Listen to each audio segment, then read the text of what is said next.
Welcome back to Raised by Giants, another live episode. Welcome everyone in the chat. Good to see you guys and any channel members and or moderators out there. Thanks for joining us this evening for a special report with an individual that has worked for the government as a top secret psychic spy and has been involved in many special access programs. And we're going to touch on remote viewing and the Stargate project, but he really has a lot of information about these UFOs and or drones over New Jersey and the space war, which I do believe that we're kind of at the tail end of this entire phenomenon going on at New Jersey. One apparently fell out of the sky yesterday, or it was shot down yesterday. I hope everyone had a wonderful Christmas, and the good news is we all survived that 10-story asteroid that NASA was warning us about on Christmas Eve. Thank the heavens, we made it. We survived another fear-mongering event, but we should really strap in and get ready for 2025. I have a feeling that one's going to be a doozy of a year, but make sure and follow the show on Spotify and Apple Podcast. The show has always been a podcast, and you can download the audio-only versions of each episode on whatever podcast platforms you listen to: Apple Podcasts, Spotify, Amazon, iHeartRadio. Also, if you're in the holiday spirit, and we are a viewer-supported show. If you would like to help support the show, PayPal and Buy Me a Coffee links are in the description. Also, you can send in super chats and super stickers if you would like a question or a comment to be highlighted during the show. Channel memberships are also available and are a great way to help support the show monthly and become a Writer Ranger channel member. You get bonus episodes for being a channel member, and there's a huge back catalog. Click the More button underneath the title of this video to the drop down and get the description of all of my links, and all of my guest links are there as well. So with that down, here to discuss with us some psychic remote viewing and the government's involvement with it, UFOs and drones over New Jersey, former U.S. Army Intelligence Security Command and Defense Intelligence Agency's top secret psychic spy, remote viewer, Dr. David Morehouse. Welcome back to the show. It's good to see you. Hey, hi, Ryder. Thanks for having me again. It's been a little bit since you've been on, Dave, and I appreciate you coming back on, and it's wonderful to have you back. And I think it's important to give a little refresher for the people that may not have seen our previous shows together. And then, and I have a couple of remote viewing questions for you, and then we're going to get into the UFOs and the drones. So please, for the audience, Dave, if you don't mind, could you give them a little bit of a background on yourself and how you became a government remote viewer for the DIA? Sure. First, I was not a psychic still. And I was a special operations infantry officer. I commanded the Army's only separate airborne rifle company. I was an airborne rifle platoon leader, an airborne XO for a company, an aide to two generals. Then I commanded a Ranger company, Bravo 1st the 75th Rangers, for 2 years, and commanded the airborne company for 2 years. And then went off, into 3 special access programs.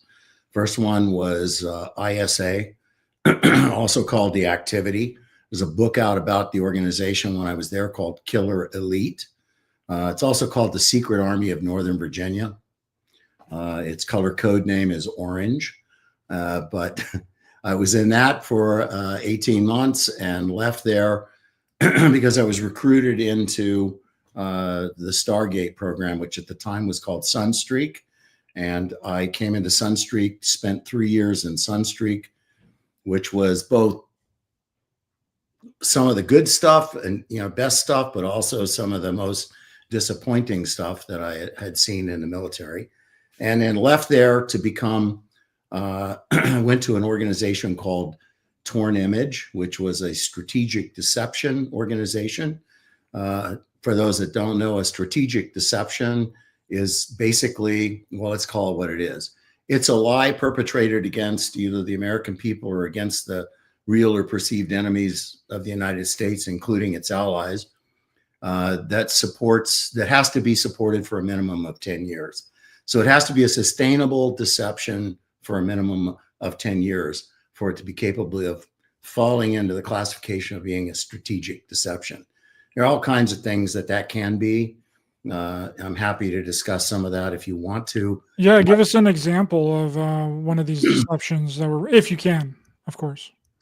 Yeah, I mean, because it's all OBE at this particular point in time, but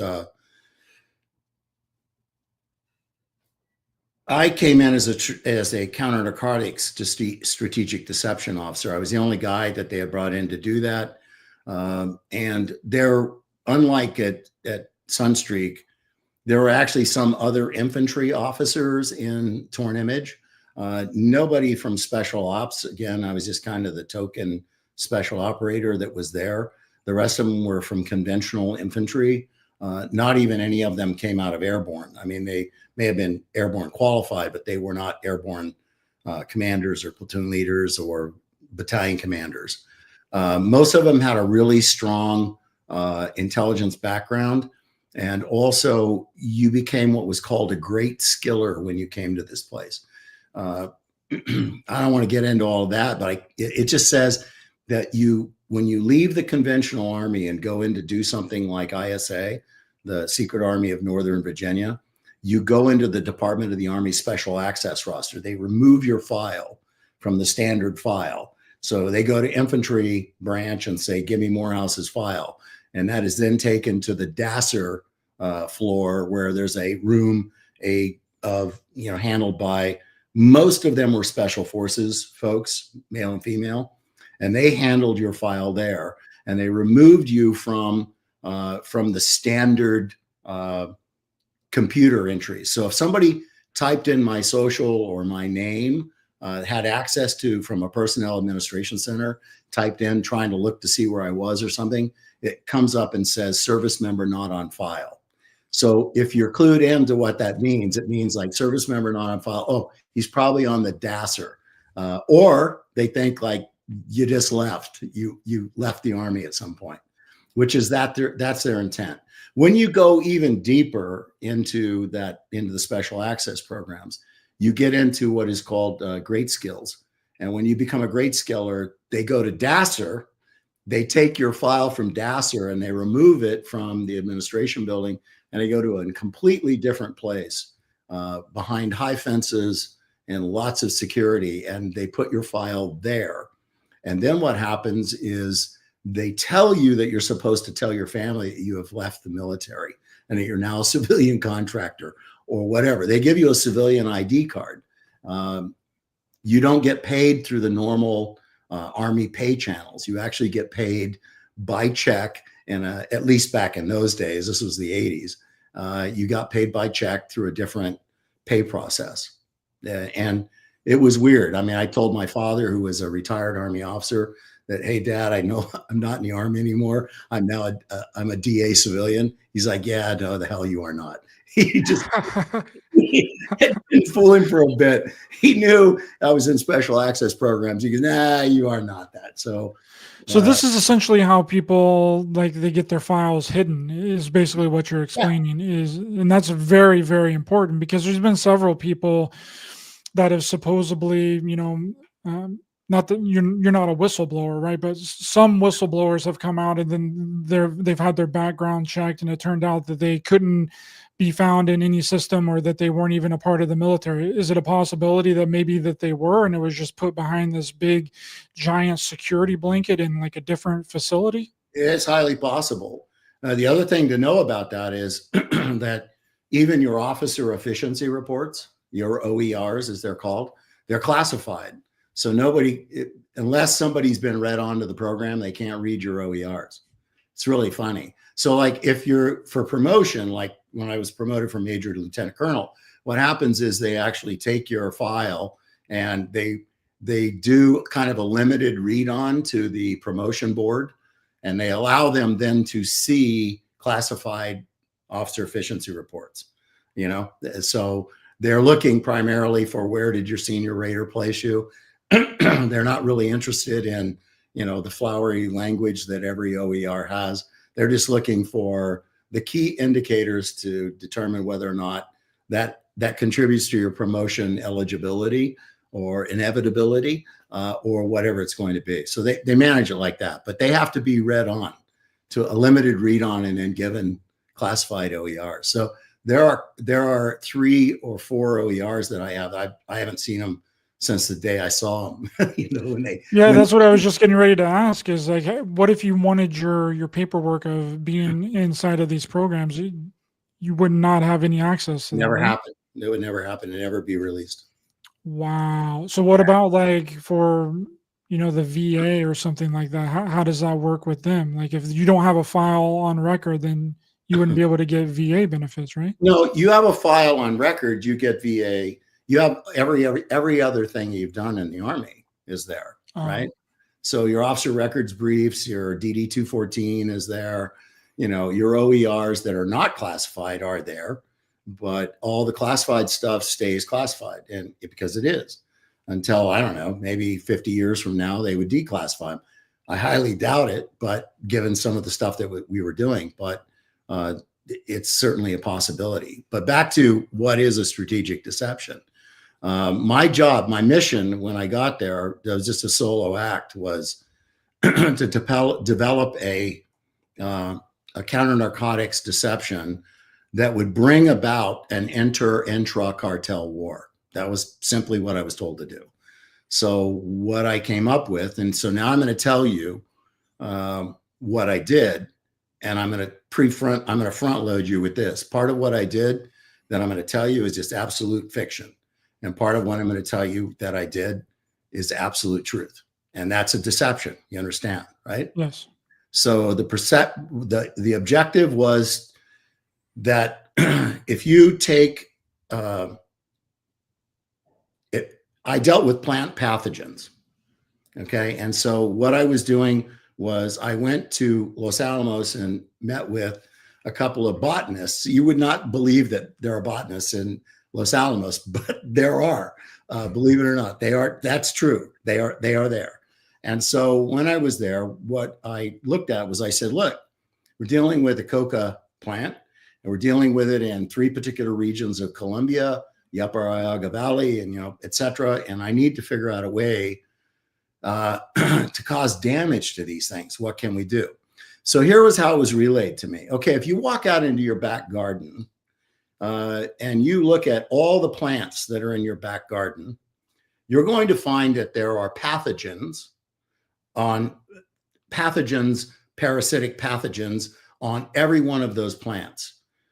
The trick is understanding that there will be pathogens unique to each of those different plants, and there will be pathogens that are unique to the entire garden. In other words, there can be, if there are 10 pathogens, there will be 5 or 6 of them, maybe, this is a hypothetical, unique to the entire garden. So there are same pathogens on every plant, but there will be some plants that only certain pathogens will be on, and they will not be on other plants. So they are unique only to that particular plant.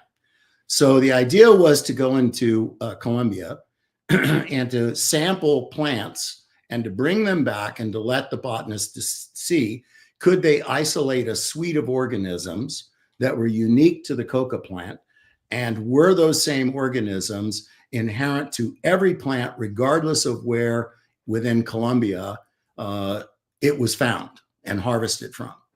And so what happened is they isolated a suite of organisms, and then we began to publish about that. And then what we ended up doing, because publishing gets a lot of interest spun up in that particular area. But then what happened is the idea of bioengineering was entered into the equation. And bioengineering said to be capable of training, or bioengineering, think of it as training, okay? Training this pathogen to attack something on that plant. And the idea, the target, the focus of it was to attack the psychoactive, the molecular chain and the psychoactive ingredient in the coca plant, that ultimately, after it was gone through all the precursor chemical processing of it, you developed coca paste and then cocaine, right? That was being sold on the streets and still is. But if you had the ability to break the molecular chain in some way, just break it, remove a piece of it, it no longer had the same psychogenic effect for anybody using it. It would be, you might as well use baking soda. you know, Right. People just snorting baking soda all the time. yeah. So now that was a big question. Can we make that happen or can we not make it happen? And it took months of working and experimenting for them to come up with, yeah, we think, but we're not sure yet.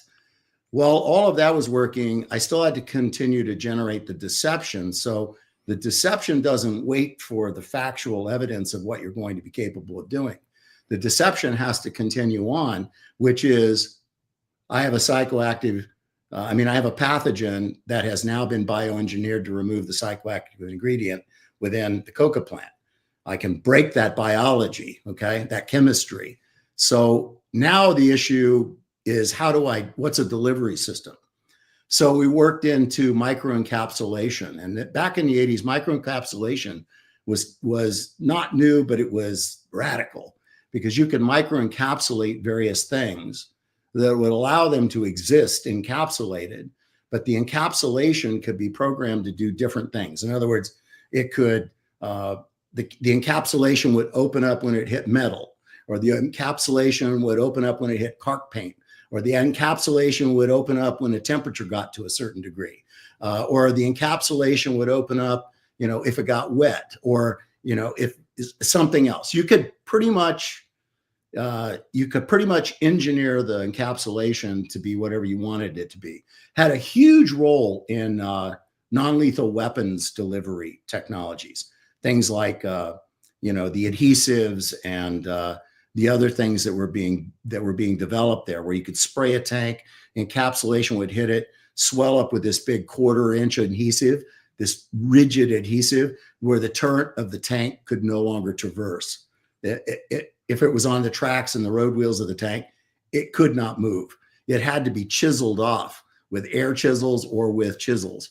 And then they would put in the actual adhesive, they would mix in things like cadaverine, fecaline. These were odorants that they would put in that were so pungent, so severe, you couldn't stand it. Fecaline smells like, shit. Cadaverine smells like a rotting body. So you start chiseling away and you're smelling a rotting body.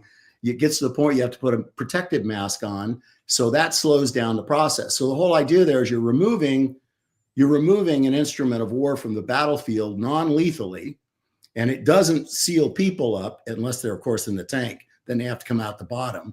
But you can't traverse artillery pieces. You can't use any kind of an instrument, any kind of a weapon of war when that kind of stuff falls on it, because as soon as it hits it, the microencapsulation releases it and it hits the air and it swells up into this like foam that hardens within seconds.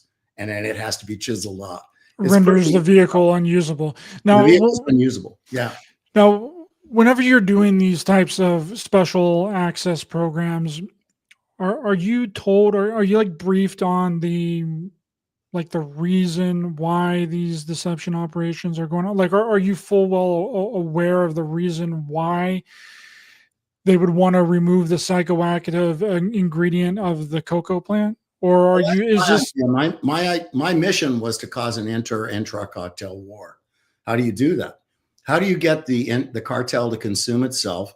And how do you get the other cartels to go after the other cartels?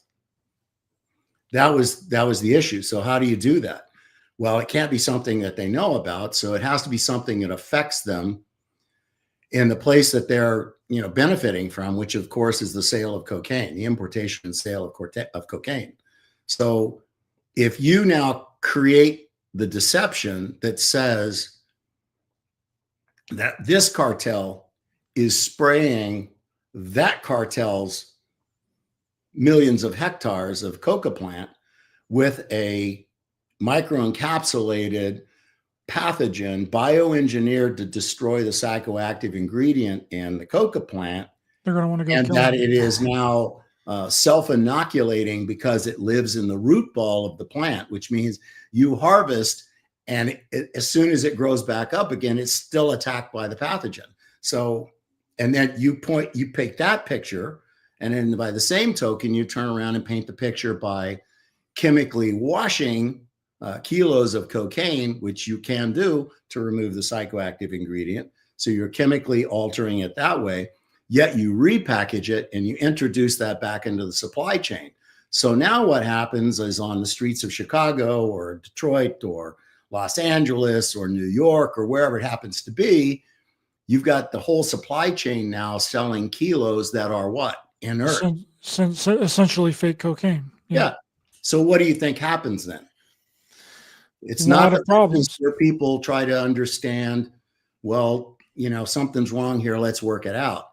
When that happens, there's a destruction that goes from whatever level it is discovered, street level or wherever, right back up the supply chain, and it starts to consume itself all the way back to Medellin, right? And then when you have Cali thinking that Medellin is spraying their stuff, and Medellin thinks that Cali is spraying their stuff, and now you start an intra and inter cartel war, which that happened. And it was a deception, but it happened. And then it was stopped. 6 months after the program was put on the ground, it was stopped. And I was like, what do you mean it's stopped? It's working, you know? And there was a lieutenant colonel who was the XO of this organization, Torn Image. And he just said to me, man, you are sometimes really thick, aren't you? I go like, I am? Me? He was like, he goes, this is doing damage and levels, you know, at levels that nobody anticipated. Because frankly, he goes, I didn't think you were going to be able to pull it off. And nobody else did either, but it did. So now everybody's like, what the hell? You know, this is causing a lot of damage. So between you and me and your listeners, I mean, where I'm with this is I think there's a lot of people that profit from the importation and sale of illegal, you know, illicit drugs into across the borders of the United States. There are nation states that profit from that. And there are people within our government that profit from it, people within law enforcement that profit from it. Not across the board. I mean, it's not something, you know, that the DEA or anybody else turns around and goes like, yeah, how many agents do we have on the take, you know, kind of thing. But it happens and it's there right on down to local sheriffs and other stuff. So as long as there are people in our country that want to make that their favorite pastime, there's going to be those that profit from that and continue to be billionaires and billionaires. And every time you cut the head off of that snake at one level, mysteriously, but not unexpectedly, it moves to another place and gets bigger and stronger and smarter, right? So absolutely. King James brings up a good point here. They GMO the nutrients out of every produce. It sounds sort of like what Monsanto also did with a lot of the farmers in the United States. They would infect their crops with GMO seeds and then come in and say that your crops are contaminated. You have to destroy it all, or we'll buy all of your crops and we'll buy your farm. It sounds very similar. It's even simpler than that. I mean, if a guy next to you is buying Monsanto patented seeds and he is, you know, placing it in, sowing it into his fields, just by nature of the wind or birds, you know, if that seed gets over into your crops, into your fields and grows up, that's why this became such a nefarious idea as far as I'm concerned. What I don't understand is why our Justice Department allowed Monsanto to go after farmers for that were just basically, you know, passive victims of the fact that the wind blew their seeds over into their fields. And it ended up, so they would go out and find their corn growing in your field. And so then they would sue you to destroy you basically and co-opt your land and other things. How does our Justice Department allow crap like that to happen? That's the thing that troubles me. So, well, that's sort of the same thing that Nestle did with all of the natural aquifers in the United States too. They did the almost exact same thing. I want to get back to remote viewing just for a second, though, David. Before we get into more, UFO and drone activity, we can be on here as long as we need to be on. It's not a time limit or anything. But I recently watched a interview on Sean Ryan's show, and a lot of the comments were filled with, that remote viewing is demonic in nature, and that you're channeling the devil, or maybe not even channeling. I think those are two separate things, but that it's like evil in nature. And I listened to the show on Sean Ryan with Angela Ford, which I've had on this channel multiple times, and Sean asked her if she had remote viewed the crucifixion of Jesus Christ, and she wouldn't answer. So I'm just going to ask you, Dave, have you ever remote viewed the crucifixion? No. And if you're talking about, are you talking about Angela Thompson Smith? That Yeah, Angela? she changed her name to Angela Ford. Okay. She's not she was trained in coordinate remote viewing, and then never did a coordinate remote viewing session. She never remote viewed after that. I want to be really clear on that. She did not remote view past that point. What she did was transmedium work. Right. Automatic writing and stuff That's like right. that. Automatic writing, transmedium work, which was heavily heavily sponsored by Fern Gavin, the GS 15, who was the program manager of the organization. And Dale Graff got on board with that as well when he moved Fern Gavin out. So that's what she and Robin did. That's all they did. They never did a CRV session in support of the organization. They never did an ERV session in support of the unit. What they did, they called it channeling, but it was not channeling. It was transmedium work. So I just want to be clear. Yeah. She also says that. She says that it's not remote viewing, that it's, it's automatic writing or channeling or something like. But people don't know the difference between those things, and so they just kind of lump it all into the same category as remote I understand that. Yeah, they do. But to answer the question of no, I never did that. Why? Why would I want to go? I mean, I went to a church school, Brigham Young University, because I'm a high priest in the Mormon church. I'm not active, but I am a high priest in the Mormon church. And I was a scholar. Oh, wait, you're not a Scientologist, Dave? I thought everybody that was a part of the Stargate Project was a Scientologist. Oh, is that what somebody said? No, in fact, it was very heavy with Mormons, believe it or not.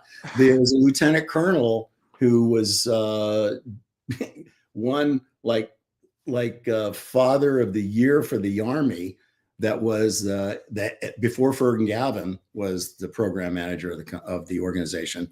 I never met this lieutenant colonel, but he was the commander of the organization. He was an LDS guy, Mormon. Paul Smith, LDS, a Mormon. There was a girl that came in right before I left. She was just there for her training, and then I was transitioning out to go to Torn Image, and she was LDS, a Mormon. So there were others throughout the time of that place that had LDS officers or civilians working there. Why?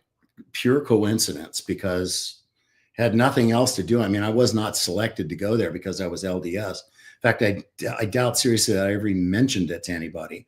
It certainly didn't say it in my officer records brief or anything else, because I just didn't put that down there. It wasn't on my dog tags or anything like that. So, yeah, that's so they've gotten that completely wrong. It's not Scientologists. It's no, a lot of Mormons. nothing to do with that. I mean, it's people are, it's 50% of the population is below average intelligence, and in the United States, the average intelligence is 98, because it's taking the genders. It doesn't matter which one's above or below, but one's 99 and one's 97. So the average is 98. And then if 50% of the population is below that, it answers the question for why you're talking about, is it Scientology? It's just like run to the next bright object, next bright flame. Or people just throw crap out and then everybody believes it, or it could even be a bot that puts it out there, and then everybody converses with the bot, and only a few of them figure out that they're actually conversing with a bot, as it goes along. It's like we have such narrow attention spans now, and it's it's easy to deceive people at this point. Absolutely. I agree with that 100%. That's why I'm trying to do something, different with my channel and not make it all like that. But have you remote viewed the construction of the pyramids? No, Have you remote viewed CERN? no. But you want to know why? Hmm.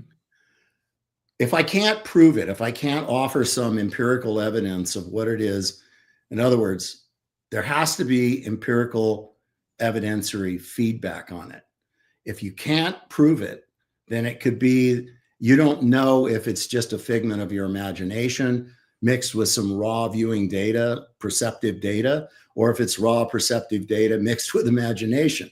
If it's predominantly imagination or fiction, within your head, or is it predominantly raw, pure, good viewing data? If you can't offer proof of it, then all it is it becomes nothing more than your interpretation of your own perceptions. So if you're just taking one person and doing that, the potential for failure is extraordinarily high, regardless of whether the viewer is a good viewer, because viewers have good days and bad days. They have really great days and they have really crappy days. It, like everything else in life, moves in cycles, right? Everything you do, from driving to work or riding your bike, I don't care, brushing your teeth. You have really good days at it where you're very thorough and efficient, and then you have really crappy days at it when you're not so.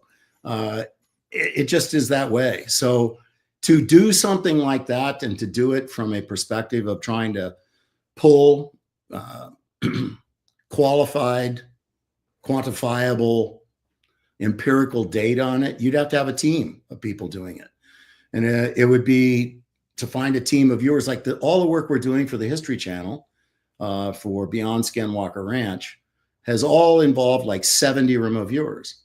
70 remote viewers in, I forget, like 5 or 6 countries, 50 remote viewers in 4 countries.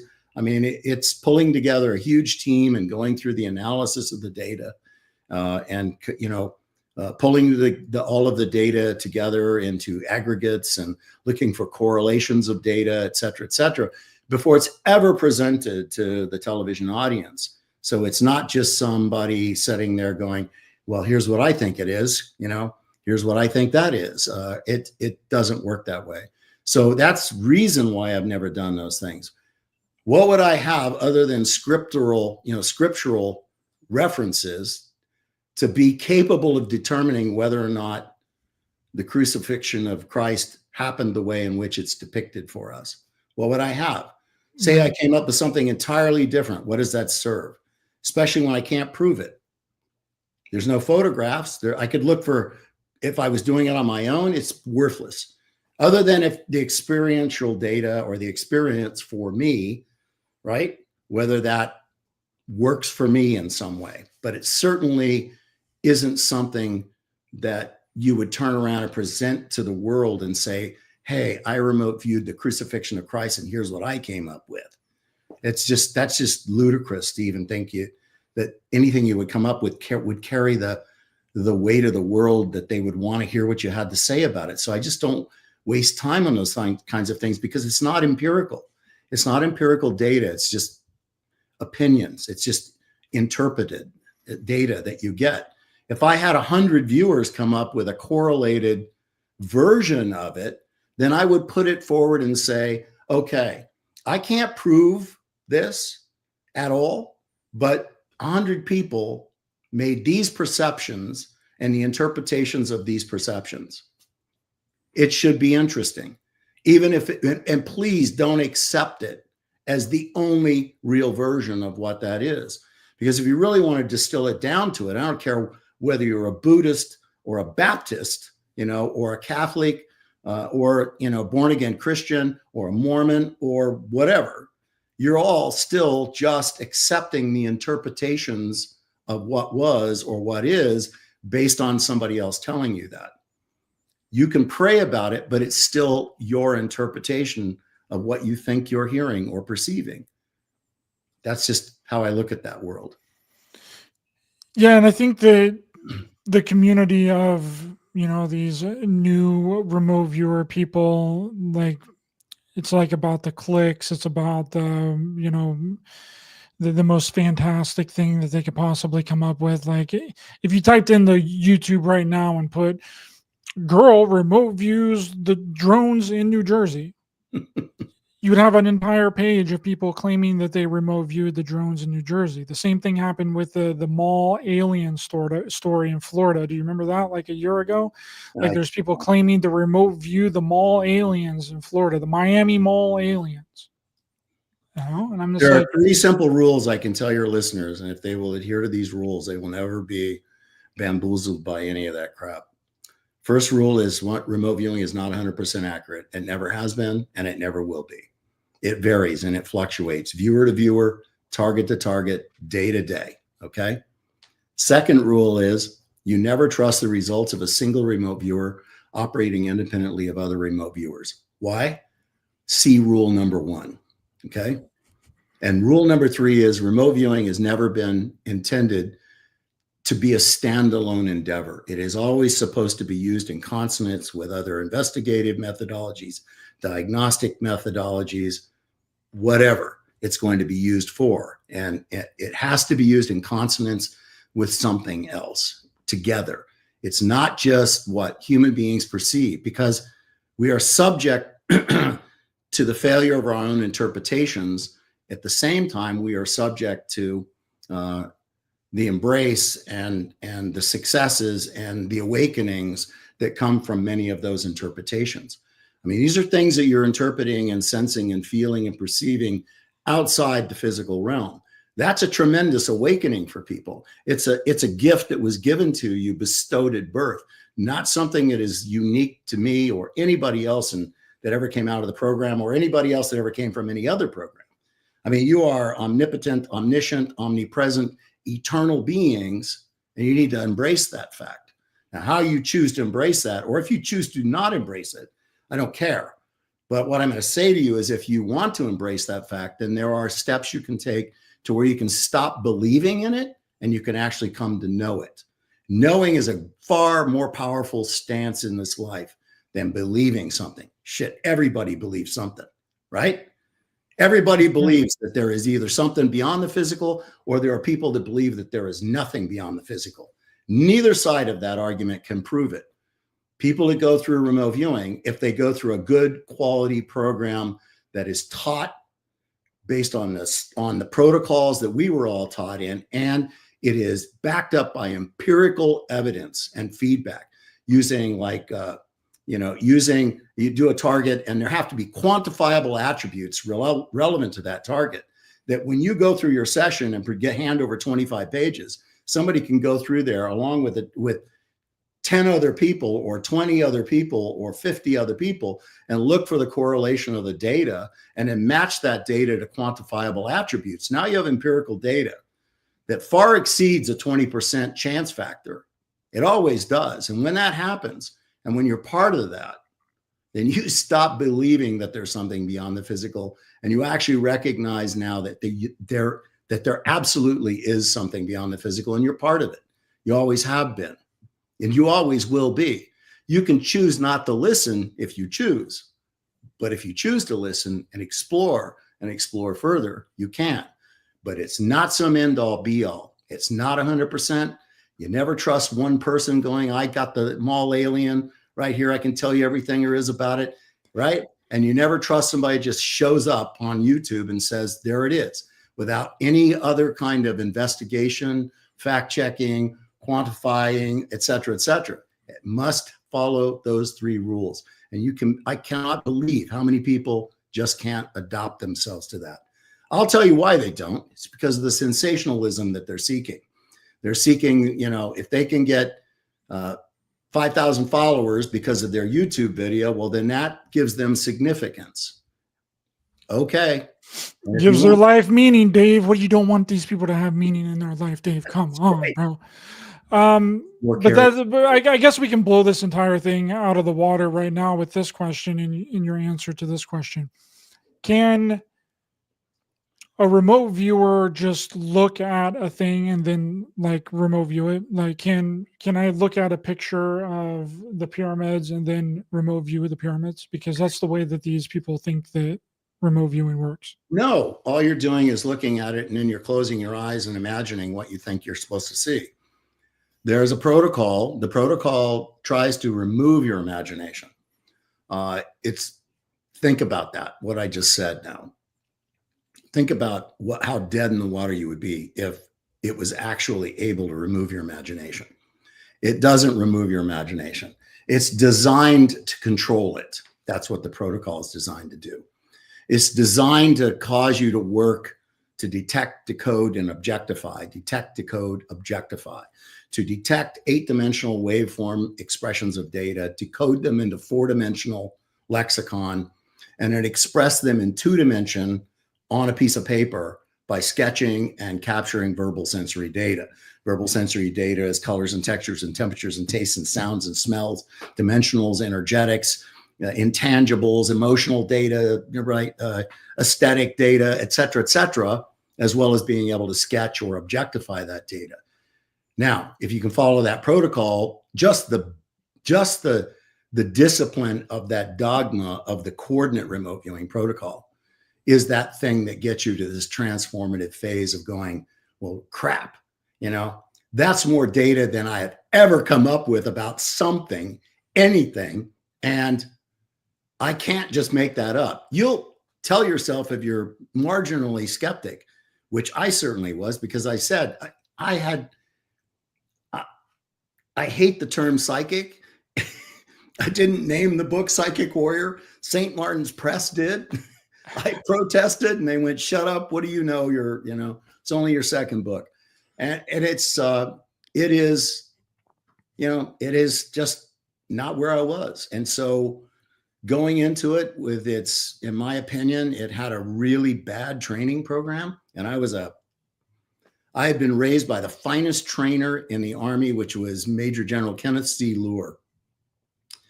And I understood military training, and I get there and there's no manual.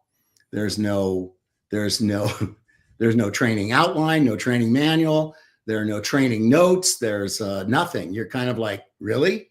Seriously? Because where I came from, if you approach training in the military like that, it was going to be combat flame operations, and some 2-star general was going to burn you down to your boot tops because you didn't have a training objective for the day. But that's how it was there. Sorry, I didn't mean to bring that up. You said to move this to UFOs and drones. I really didn't mean to bring that. Just automatically popped up somehow. Really strange. Within this project, the Project Stargate, which is called Sunstreak, when you were in it, were there any? I know I've asked you this before, several times before, but it's a really popular topic right now, which is the UFOs and the drones. Were you ever tasked with, remote viewing Area 51 or the Roswell event, or did you ever just do that on your own? Did you ever just remote view Area 51 or the Roswell event on your own spare time to try and figure out what was going on there? Yeah.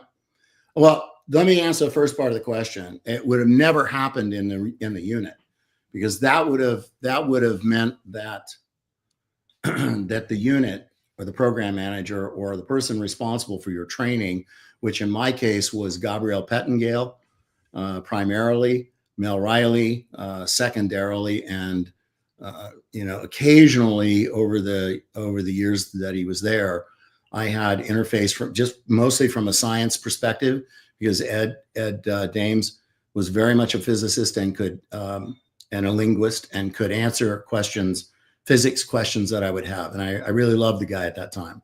So he would come up with really intelligent answers about those kinds of things. This is before he became Dr. Doom.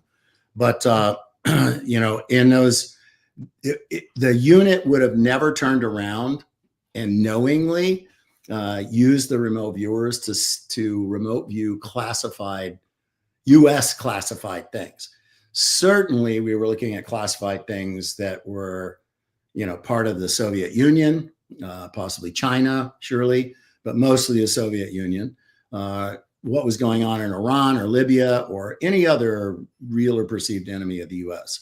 Anything in the interest of the national security would have been fair game, and or anything that intelligence customers would have come to the DIA asking. I mean, you have to understand how it all works, right? The DIA is there. Think of it as a clearinghouse. And so customers come in from various places and say, we need info, we need intel on this or intel on that. It's much less specific now. Now it's called all source intel. So whenever there is an intel request for intel put in, it goes all source, meaning it goes to every intel organization. I never operated within that field because I was a special operations officer, not an intel officer. But back in the 80s, it was, I think, more selective about who they would go to. They could go to, 5 different intel sources, or, 2, or maybe, at some point, even 1, which if I were an intel officer and people were going to one source, I would have turned around and said, well, that's not good, because now you're getting one interpretation of the data. And you have to understand that people love to turn around and criticize the remote viewing effort because, the CIA was good at covering its tracks when, in the 90s, it turned around and said, oh, yeah, we did it, but it wasn't, it wasn't really that effective. Yeah, bullshit. It was extraordinarily effective. It was as effective as anything else that was going on, because every intelligence collection methodology, none of them are 100% accurate. If they were 100% accurate, it's all they would use. Maybe an occasional backup just to double check, but they're not 100% accurate. Human intelligence is not 100% accurate. Why? Because it's subject to interpretation by the human being reporting it. They see something, they hear something, they turn around, they put it into an intel report, they send it forward, about 3 other people add to it, take something away from it, interpret it, it gets to the agency, they interpret it further. So by the time it has actually looked at, considered actionable or not, there's been about 10 or 15 people that have decided what it is and what it isn't, right?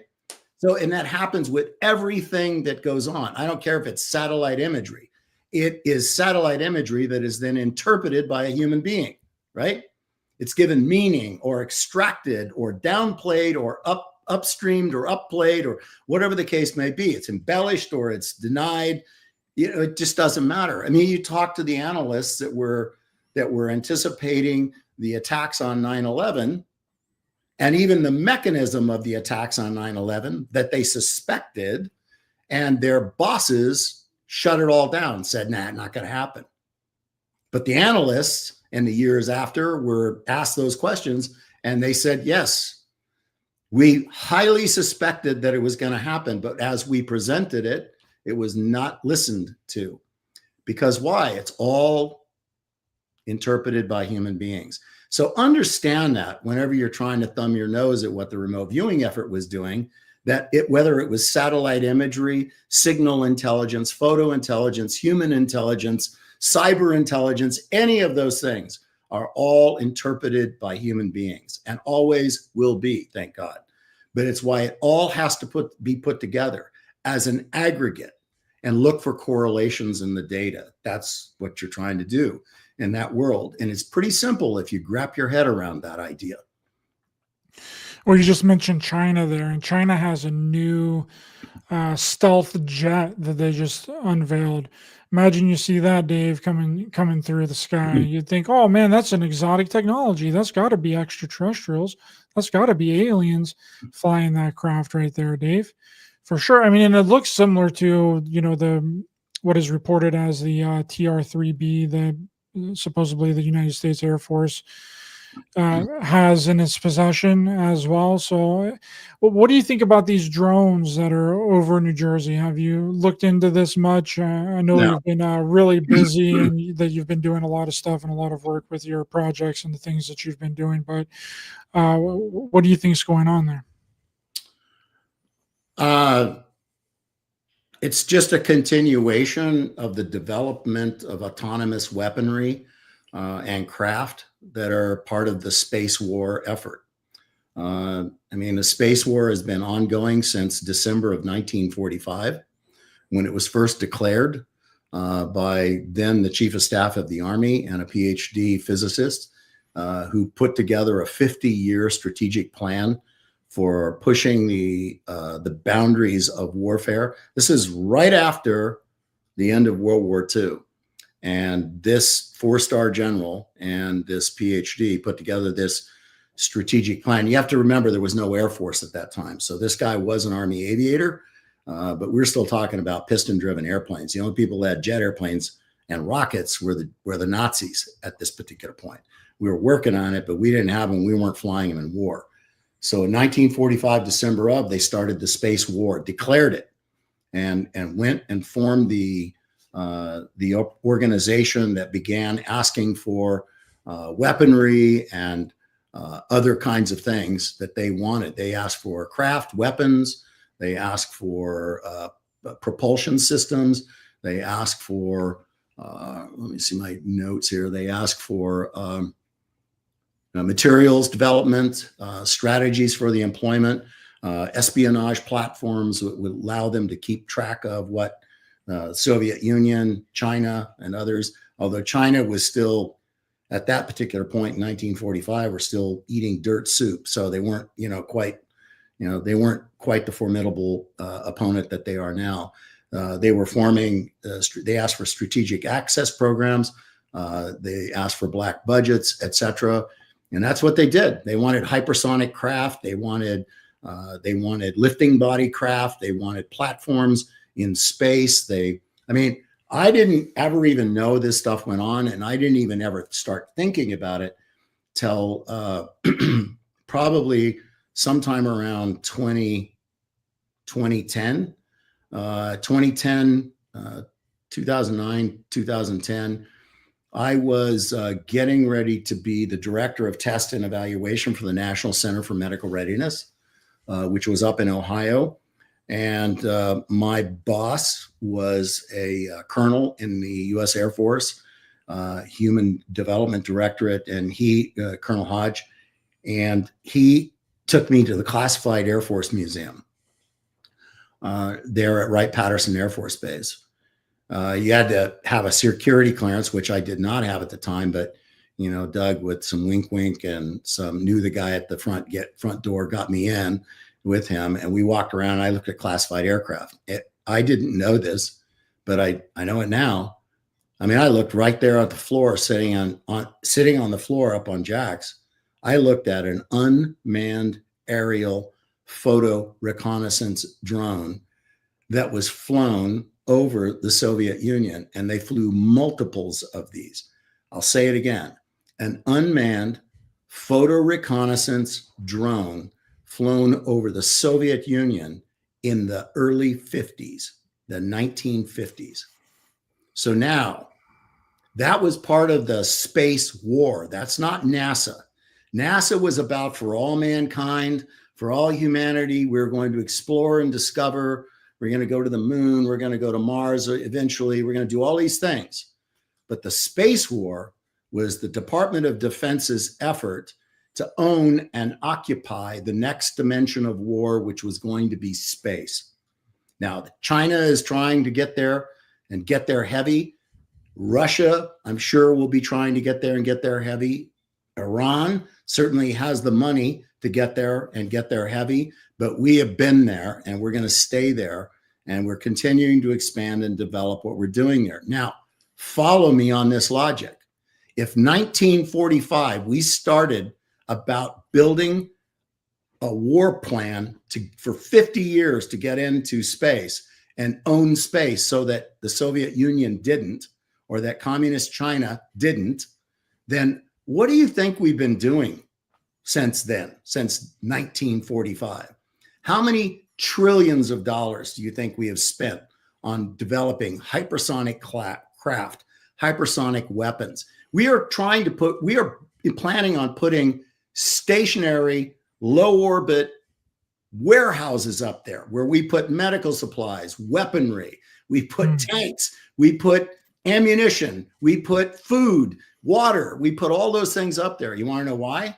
Because we can send a team up there, a special ops team, we can send a platoon, we can send a company up there, take all that stuff, and with the right platform, in 38 minutes, we can be anywhere in the world to deploy in response to whatever we need to respond to. If we don't have that and we want to send, a battalion to go somewhere to help something, right? What do? If you fly them in a C-17, then what ends up happening is you have to do in-flight refueling. You have to stop off. If something goes bad with the plane's grounded, they have to repair it, then they get back up again. You get half a force there instead of the whole force, back and forth, back and forth. So it's not a 100%, and it's not timely. It takes days to get people in places. You want to take them by ship to get them there? Ships take weeks to get them to certain places within the world because they can't go through the Panama Canal or the Suez Canal. So they're Cape ships, they're deep South Atlantic ships is what they have to do. It takes forever to get there, and it's risky and it's time consuming. So to put those kinds of platforms in space, it's not about if they've done it. They've done it.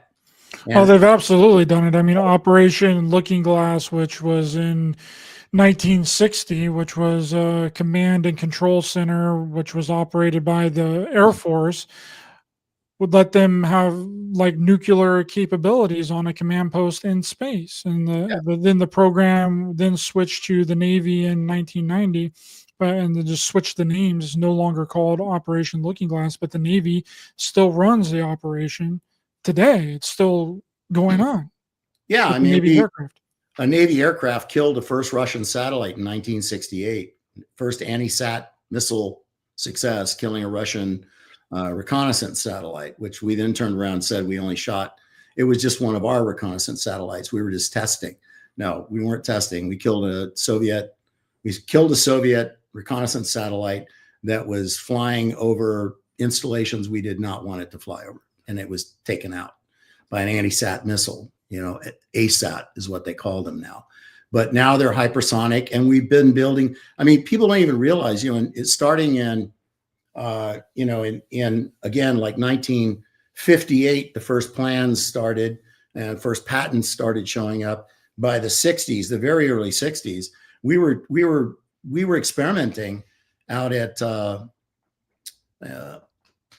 Andrews Air Force Base. I think was it Andrews? Yeah, Andrews Air Force Base. We had an entire lifting body aircraft test facility there.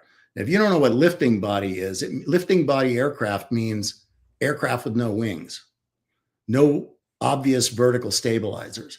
It means that the body of the aircraft, the propulsion system unique to itself, doesn't look like a round hole in the back of a jet aircraft. It's coming out in a different way. But that propulsion system is creating lift on the entire body of the aircraft. The body of the aircraft creates the negative pressure above it, just like a wing does. And so the aircraft flies. And then it has different control surfaces on it, which are unrecognizable to a pilot that's not read onto those.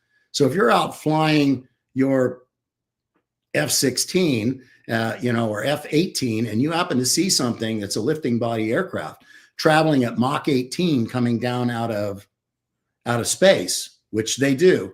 They have some that travel at Mach 23. Do the math on that. Mach 23. And it comes down out of space at Mach 23, and then it has to slow down or melt, but it comes out of space at that speed. And then they don't waste time with them. They don't fly them around, in heavily populated areas. They bring them down fast and drop them back into these test facilities, whether it's Nevada or whether it's out in California or whether it's out in New Jersey or whether it's out in any other place like that. They bring these things down, they bring them down fast. And there's all kinds of these things. And they have been doing it since we built those kinds of aircraft and started testing them in the early 50s and in the early 60s. Yeah, this is amazing aircraft. this is an example of, it's not exactly like what you're saying. These are just some really advanced That's an drones. artist concept of it. Yeah. Yeah, but some really advanced types of drones that don't use any like propellers or anything like that, which just Yeah. reminded me of what you were talking about. There's no There are form of patents out there. And propulsion. then you enter into a world where you have to start understanding, the gray, gray projects and black projects. Okay. White, gray, and black projects, and what all those mean and how they all stack up, what you're privy to, what you're not privy to. Why are you seeing gray project status? Why are you seeing gray project patents? And I'll tell you a good rule of thumb in that world. If it's a white project, meaning it's been manufactured, it's part of the war footing, it's there, and we are using it as part of our arsenal, then you're going to see it, hear about it. You won't know all of its capabilities. You never will. They'll never tell you everything that it's capable of doing. Why? Because they don't want the guys that they're going to have to fight using that to know all of its capabilities and weaknesses, strengths, right, etc. But when it goes gray, it means that for every black project, there are probably 10 different companies working on a black project. They are patenting some of the patents the Air Force will do, the Navy will do, et cetera, et cetera. They will patent these things, and it'll be there. And when those patents are still part of the black project, you're never going to see it. You're never going to see it in the one that actually gets filed or that is in the patent office. I don't know if it's like the DASSER, right? And they actually take that patent and put it someplace where the general public can't see it. But if in those 10 projects, all working towards the same goal, as some of them prove incapable of reaching that goal, they kick them out. Now it's a gray project.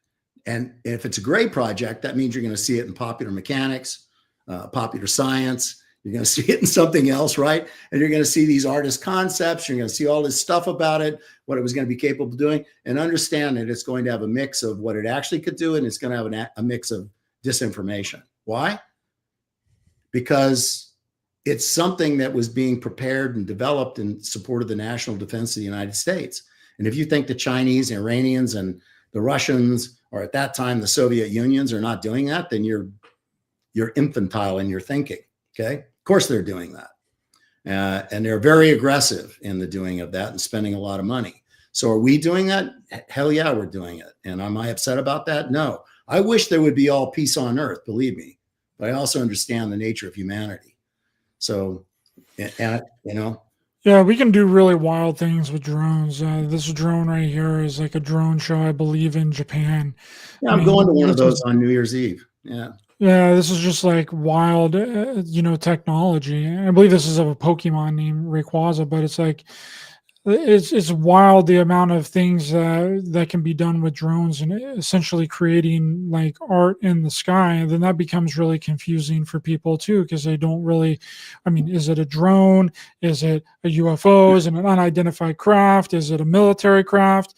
And one of these actually supposedly got shot down in New Jersey or whatever. I don't know if this is a real photo or not, because again, you don't know what's real anymore, what's not real, what's fake online, but a bunch of people have been sharing these. So just warning you right now, do not know if this is real. It could be artificial intelligence generated, but it's just interesting. And this looks like a drone. And I'm sure it is. I mean, it could also be, okay, let's qualify what we're saying here when we talk about drones. One of the most significant push in Department of Defense is to create autonomous AI warcraft. Okay, whether it is robotics to carry heavy loads, they have an autonomous AI robotically driven helicopter to evacuate battlefield casualties now. It lands, it finds a suitable spot nearest the evacuation point for casualties. It lands, you open up the clamshell, put the casualties in. Once they're stabilized, close the clamshell back up, hit an app or thumbs up to the RTO. And then what happens is that craft picks up and flies those casualties off the battlefield. Why do they want to do that? Because you don't have to have a medevac Black Hawk come out and land then trying to be shot up by the enemy, which happened in the 20 years of warfare in Iraq and Afghanistan. They are very quickly developing warplanes, fast attack aircraft, reconnaissance aircraft, and none of it has people in it. Why? It can move faster, fly longer, if it doesn't have a human being in it. People can only take a maximum of 10 Gs, so it says. They can fly these craft and have the material strength to fly them and pull 25 Gs or more, so that you can't do that with a human being. They will fly like that.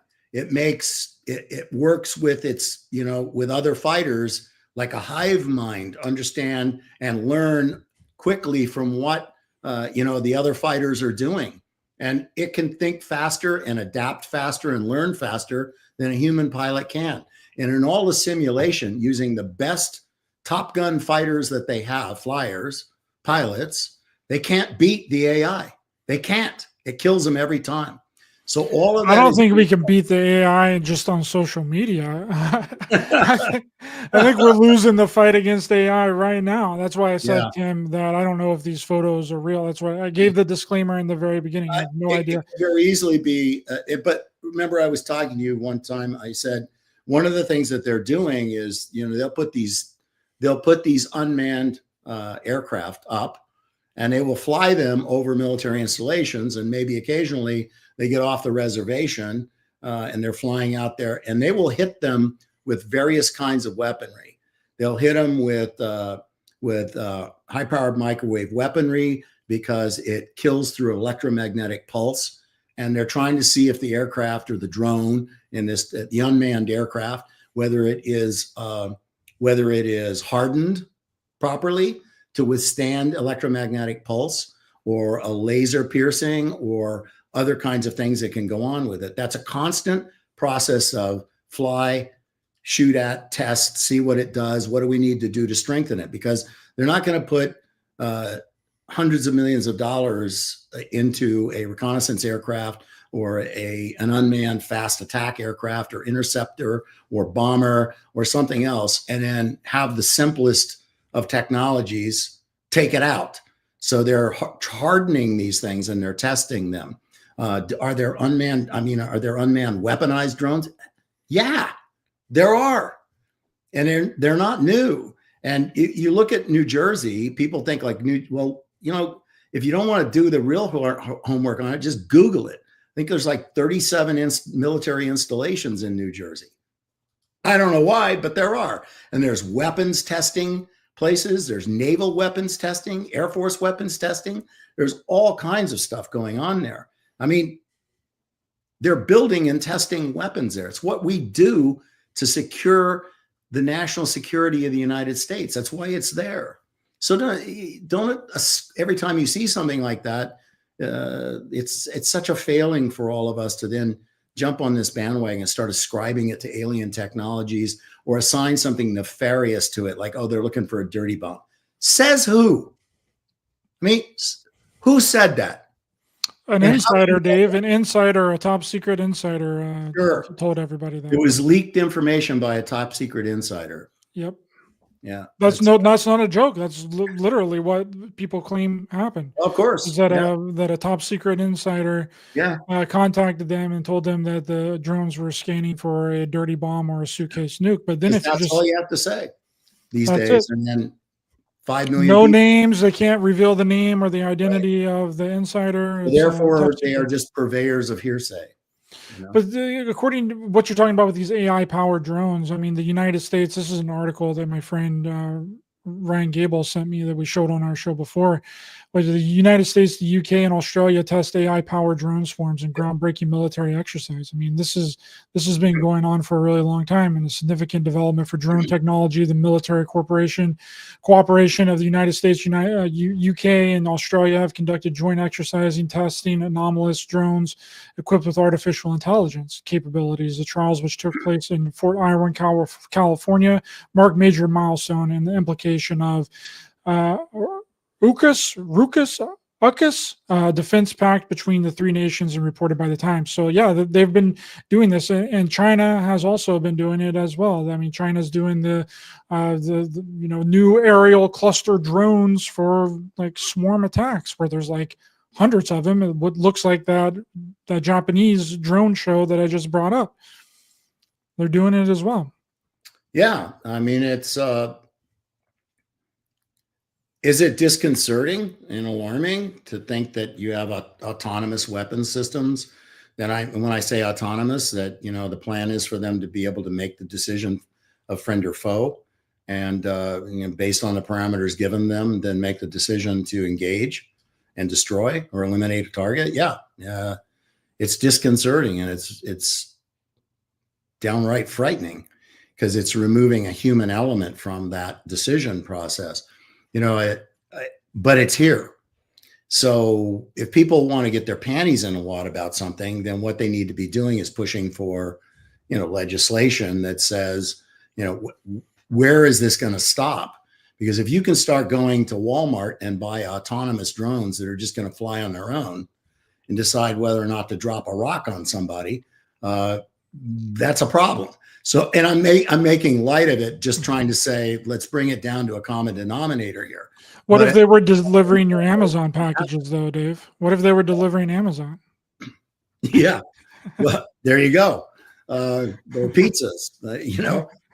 I know that's an idea floating around as well. Delivering pizzas. It's not my pizza. I didn't order pepperoni.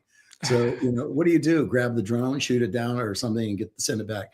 I know we're being silly, but it's here, and it's not going to go away. So we need to have a really good dialogue that says, we're aware and we're watching you, meaning our government and other governments. We're watching you, and we want to have a dialogue of restrictions, and we want to know where this is going to go and where it's not going to go. And I know that sounds Pollyannish. And even as it comes out of my mouth, it sounds Pollyannish to me. And I mean, but this in the most sincere way, it scares the shit out of me. It really does, because it's a whole new level of stepping into something. And you're always thinking like, okay, well, if we restrict it and we think we're going to do the right thing with it, who says that the other guys are or not? And what if there's some rogue nation state that buys the technology, brings it in, and hacks it to the point that they jailbreak this thing, that now it can think on its own, and you just steer it to Arizona and tell it to start taking people out, and it does. It's a scary new level of concern that I think we all need to be aware of, but let's not attribute it to aliens. This is the world we're creating for ourselves. And you know how long this crap's been going on? We've been building, the Navy has been working towards building manless warships for the last 25 years. Every destroyer built uses less people and less people and less people. And eventually that's what's going to happen. You'll have aircraft carriers to destroyers to everything in between, and it's all going to have no people in it. Why? People are expensive. People get killed. People have to sleep. Pilots have to sleep. They have to eat. They have to pee, right? And so they have families you have to take care of if they get killed. So the whole idea that you can build an entire war base, an army, a navy, an air force that doesn't require people to fly and to fight. And the first time that we all became aware of this, General Norman Schwarzkopf in 1991 was the first guy, the first four-star general to step up and say, we are making a huge mistake. Now, remember, this is the guy that kind of gleefully was showing people what guided bombs could do, as you're seeing, an Iraqi, Saddam's army, fleeing in a vehicle across a bridge, and all of a sudden, boom, it's vaporized by a laser guided bomb. He's showing this kind of stuff. But he was also talking about how the battle boards, which used to be, posted by humans, and you could stand there as a commander and you could see your forces and the enemy forces. And you could see what was happening and look at the casualty lists and who was heavily under fire and where the artillery from the enemy was, yours, et cetera, et cetera. Now it's all digitized. And when it's all digitized and you walk into a tactical operations center for a brigade now, back in my day, it was like a flip charts and, flip charts and a big map with acetate on it. And then, the guys like Paul Smith would walk up and draw as an intel officer, and draw an enemy order of battle on it with a grease pencil. I mean, that's how it was. Now it's digitized. And Norman Schwarzkopf said, we're going the wrong direction here. We are digitizing the battlefield. And when we digitize the battlefield and ultimately digitize the weapons of war, we're removing the human element from war. And when we remove the human element from war, there will no longer be the emotion and the recognition of the emotion and the ethics and the morality and the sense of loss and the sense of destruction and death that is brought by war. It will all just be like first-person shooter games, right? Be like Grand Theft Auto, kill a cop. What does that world look like? That would be such a strange. That's where we're heading. We're heading quickly, and it's freaking scary. It's really scary. But he said that in 1991. Long gone now from cancer, but that was very prophetic from him because not a lot of other officers agreed with that when he said it. He goes, "We are making a big mistake here." I feel like this kind of ties into Ronald Reagan and his program in 1983. I'm sure you're familiar with it was called the Strategic Defense Initiative with the codename nickname Star Wars, which was a missile defense system to defend the United States from nuclear ballistic missiles, which was discontinued in 93. Was that in any way connected to the space war? Yeah, of course it was. Yeah. The Strategic Defense Initiative, although when he was talking about it, it was purely, it was beyond theoretical. I mean, it had been in development and testing and that kind of stuff. When I was writing the book, my first book, Non-Lethal Weapons, War Without Death, I was talking to somebody who was working now with some chemical additives that caused mud to turn into basically swampland. It caused, when this chemical was added into mud and rain, applied, the ground became non-traversable by foot or by tracked vehicle or wheeled vehicle. You just couldn't drive over it. Everything just slid. So you would slide sideways or backwards or downhill, and you couldn't stop. You couldn't do anything because it just did something to the mud and the soil content where it became like snot, just big brown snot, and you could not stop on it. And he had worked on the SDI initiative prior to that. And he told me, he goes, "Yeah, the technology really sucks right now." He goes, "It's like trying to throw a Buick up to hit a bullet." So he said, when he said that, I started laughing. I go, "Wait a minute, like throw a Buick up to," he goes, "Yeah, the missile technology is not what we want it to be, or, the space platform to shoot down with a laser," which at those times they were using oxygen iodine lasers. They hadn't perfected the stuff that they were going to be able to put into space. It's when they started developing the airborne laser system, which was basically a 747 that had a huge chin bubble on it. And that chin bubble had two coaxially mounted chemical oxygen iodine lasers. And they had a really rapid recovery time on them, but their idea was to fly that thing around, and you could hit targets on the ground, targets in the air. You could hit missiles coming out of space and dropping down to hit targets.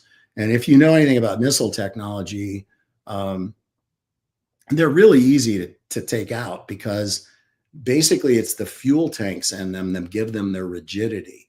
And so if you pierce the skin on them or blow one of the fuel tanks, the whole thing just collapses. The rocket motor can drive the rest of the rocket. The rocket motor can drive into the warhead. It just collapses the whole missile. So it's like a straw, a real thin skinned straw that gets its rigidity just from the pressure of the fuel tanks inside of it. That's what keeps the rocket motor from flying into the warhead. So when you pierce it with just a laser, the whole missile just boom and explodes like that. So it was a great idea, but they didn't, when Clinton took office. Now you guys are going to really, this will start a forest fire for you. When Clinton took office, one of the ways that he got into office was to make the promise that he was going to stop funding the Strategic Defense Initiative. And everybody, I guess, believed that. And of course, we got him as president in 93. And then when he was coming up for election, if you look at the timeline there, something happened, and there was a TWA Flight 800, which got blown up out over, at sea out east of Long Island. Now, I know there have been lots of missile theories that have been floated around with that, and I'm going to tell you right now that there are military occupational areas that are out in the water there. If you're a pilot, which I am, and you look at the map that you were given as a pilot, you will see that those operational areas are marked off. You cannot transit them in the water. They are the same thing for sea navigation as they are for air navigation. And there is a number to call and a radio frequency to call. So if you're flying in, you can call, or if you're doing your flight planning, you can call and see if they're active and by what hours they're active. And if it's just one area that's active, or if, 5 of them are now stitched together and are active. But whenever they're active, it means something's going on in that area. So that night when TWA Flight 800, and I don't want to belabor it, I'll give you the fast high points on it. TWA Flight 800 comes out, it goes to a VOR in New Jersey. It flies the outbound radial from New Jersey to pick up an inbound radial for it in Massachusetts. It picks up that inbound radial and flies in, and then it hits the outbound radial from there to go to the next place to make its way. I think it was going to Charles de Gaulle in Paris. That was where it was heading for. So it flies, radio navigation. That's how it flies. And it flies in a corridor from New Jersey to Massachusetts. It's called Flight Corridor Betty. Now, I've personally spoken to TWA pilots that go, yeah, fly it all the time. Flight Corridor Betty, just think of it as like a tube, a safety tube between these two VORs, and planes fly at different altitudes, right? Through Flight Corridor Betty. So those that are coming in fly at this altitude, those that aren't fly at that altitude, and they are in that safety channel. They're flying that. There was something went on with TWA Flight 800 that night, and it was either low and slow or it was late. Something happened where it was not where it was expected to be. There was a BLM, I apologize, I'm recalling from memory now, high-powered microwave weapon that was being tested out of Brookhaven National Labs. They were testing it against a cruise missile. The cruise missile was fired from a Navy ship that was operating inside those military areas that were all closed off because they were running tests or exercises there. There were 2 Black Hawk helicopter with a SEAL team in them, not a whole team, a platoon. And the intent was that cruise missile to fire off the decks of, I think, the USS Normandy.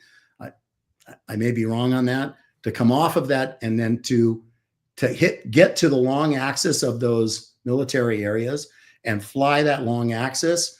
And there was a satellite system, a radar system from Brookhaven that would acquire and then fire the high-powered microwave weapon center mass to the target that it was supposed to bring down with EMP.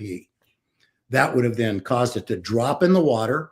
The SEALs would have picked it up, It would have been recovered, floated, and then they bring it back onto the decks of the destroyer it was fired from, or the missile frigate rather it was fired from, and then they would tear it apart. They tear it apart to find out if the hardening was sufficient to defeat the EMP, or what particular circuitry was damaged and why, and how can we harden it? Why? Because that's what weapons testers do. That's the business of that, is doing that kind of thing. The problem was that there was a missile. People saw it come off the decks. It was not fired by some, from some terrorists in a rowboat somewhere. It came up, an extraordinarily powerful microwave weapon from Brookhaven, acquired and fired, and it hit not center of mass on the Tomahawk missile, it center mass on the aircraft. Now people will go, that's just a mistake. How that happened. Well, just some months earlier, while the fast attack boats, the Iranian fast attack boats, were just trying to destroy tankers, right, in the trying to get into the Suez and moving around in that particular area, the U.S. was over there, and we were fighting those. We were attacking those fast attack boats and killing them and taking them out of the water. And on a missile frigate there off the coast of Iran and Iraq, acquired an aircraft that it thought was, you had an entire missile cell and a captain and an XO on a missile frigate, all looking at the radar screen, and they all interpreted that aircraft to be a fast attack aircraft inbound to attack their missile frigate. And they fired a rocket and they killed that airliner. It was an airliner filled with Iranian civilians. And when that happened, everybody was like, well, how did that happen? It's easy. Goes right back to what I said. It's human interpretation. The radar doesn't turn. Radar gives you certain parameters and tells you the speed and tells you all these other things. But the radar operator, the commanding officer, the executive officer, the missile officer, all those people joined in a misinterpretation and brought down a civilian airliner. So you want to ask that question, how that happens, and then say it didn't happen at Brookhaven National Labs? It was identical. What they saw on the radar was what they thought they were supposed to see, which they thought was a Tomahawk missile. They couldn't tell. The blip doesn't say this one's bigger than the other one. It just a blip, and they took it down. So, and why did nobody say anything about it? Why was it not part of the national dialogue? Why was the CIA making the cartoonish, simulations of what happened? Ask yourself that. When have you ever, before or since, seen the CIA develop, for a civilian airliner being brought down, the sequence of events telling the American people what actually did happen? Never before has it ever happened. Why did it happen then? I'll tell you why it happened. Because the guy who got elected president was 2 months away from another election, or 3 months away from another election, where he told them for the first election that he was no longer going to pursue the Strategic Defense Initiative. That weapon was being developed in support of the Strategic Defense Initiative, and it brought down a civilian airliner. How do you recover from that? You don't. You just cover it up. Which that was the reason why the program got shut down then, I don't know that it's shut down. Anti-satellite and anti-missile technology is still out there. It's just looks a different way now. I mean, we're still rebranded it and renamed it. Yep. Different technology. Technology has evolved. I'm sure that there are still high-powered microwave weapons. They're very effective for what they might want to use them for. But there are lots of other things. Infrasound, there's all kinds of stuff now. Why? We live in a dangerous world. I wish we didn't. But we do.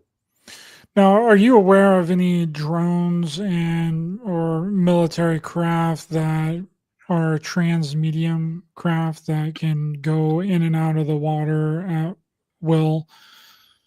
Yeah. Yeah, there are a number of them, and they do not look like anything you have ever seen.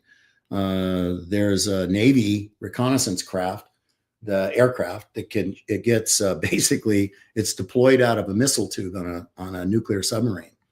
It deploys with an air blast that pushes it up out of the missile tube. It flies up on this cushion of air being pushed up. It breaks the surface. The jet engine fires, and it deploys its short, stubby little wings. And it's a triangle looking thing like this. And it has little tiny stubby wings on it. And it is a reconnaissance aircraft, a drone. And so it flies, I don't know, it has like a 600-mile range, and it flies off and it recons whatever it's supposed to reconnaissance. And then it comes back. And when it comes back, it just folds its wings up and it could splash into the water. And when it hits the water, the last report I read about it, the Navy was saying, divers have to go hook a tow hook onto it and pull it back in the missile tube. But then I can't prove it, but I was told by some friends in special ops that no, it hits the water.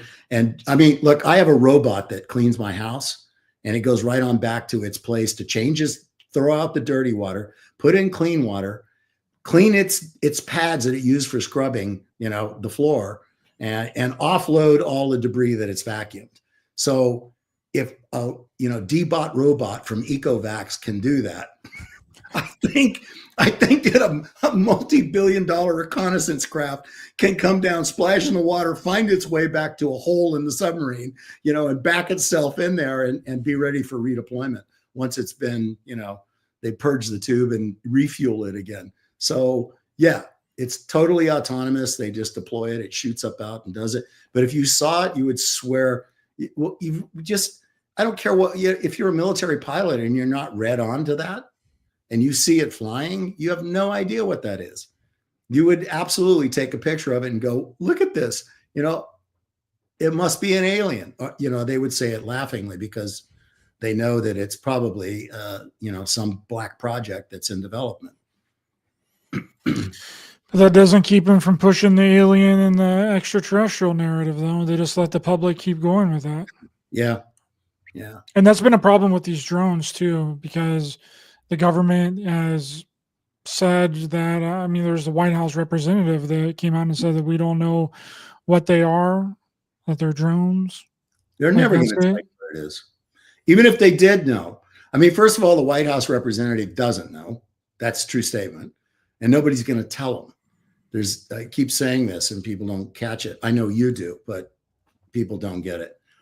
There is nothing in the Constitution of the United States or the Bill of Rights or any law that exists on any of the books that says that the intelligence community or the Department of Defense has got to keep the American public informed about what's going on in the development of weaponry and, or intelligence capabilities, or what we know the bad guys are doing or what we don't know. It's not a requirement. And because it's not a requirement, it never will be a requirement. You're never going to be told. And these special access programs have no obligation to tell the White House these things. The White House that's why you never see a president go down and step into the CIA and say, I want to know everything you know about everything. Because what they will say is, okay, Mr. President, here's your briefing. Now I think you're lying to me and I think there's more stuff. Okay, Mr. President, we will restructure the briefing and deliver it to you again, in which they will say exactly the same thing again. Why?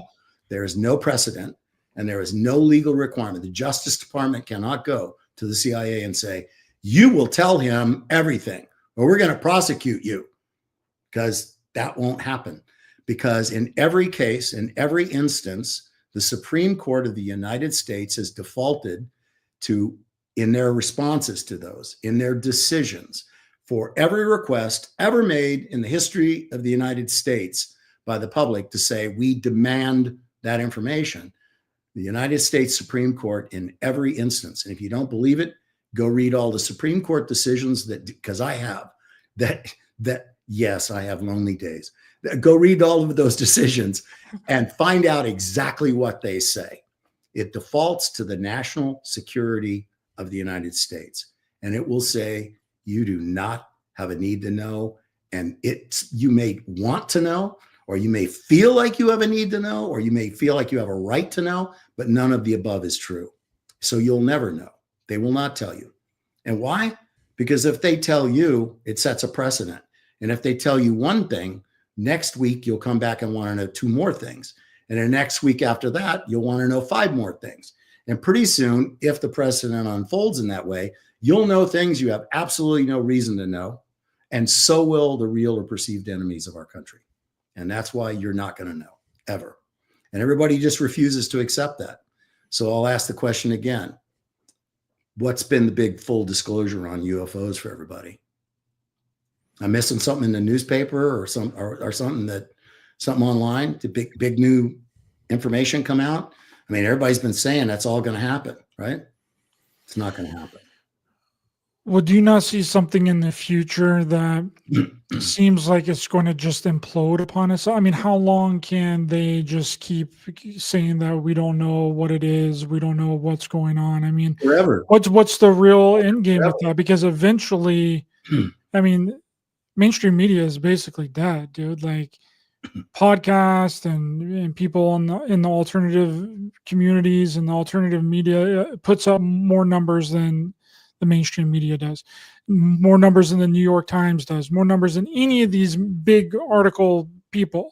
You know, how long can they keep brushing it off and not giving any answers before it just completely implodes upon itself? They either have to switch tactics, they have to do something different, or it's going to become a really big problem in the future. That's just my personal thoughts. I feel like it's going to become a really big issue that they're not going to be able to put the lid back on anymore. It's a generational thing. And, I was just having this conversation with somebody earlier today. I was like, okay, look, name one nation, name one country where the government of that country will stand up and expose all of its secrets because the people demand to know what those secrets are.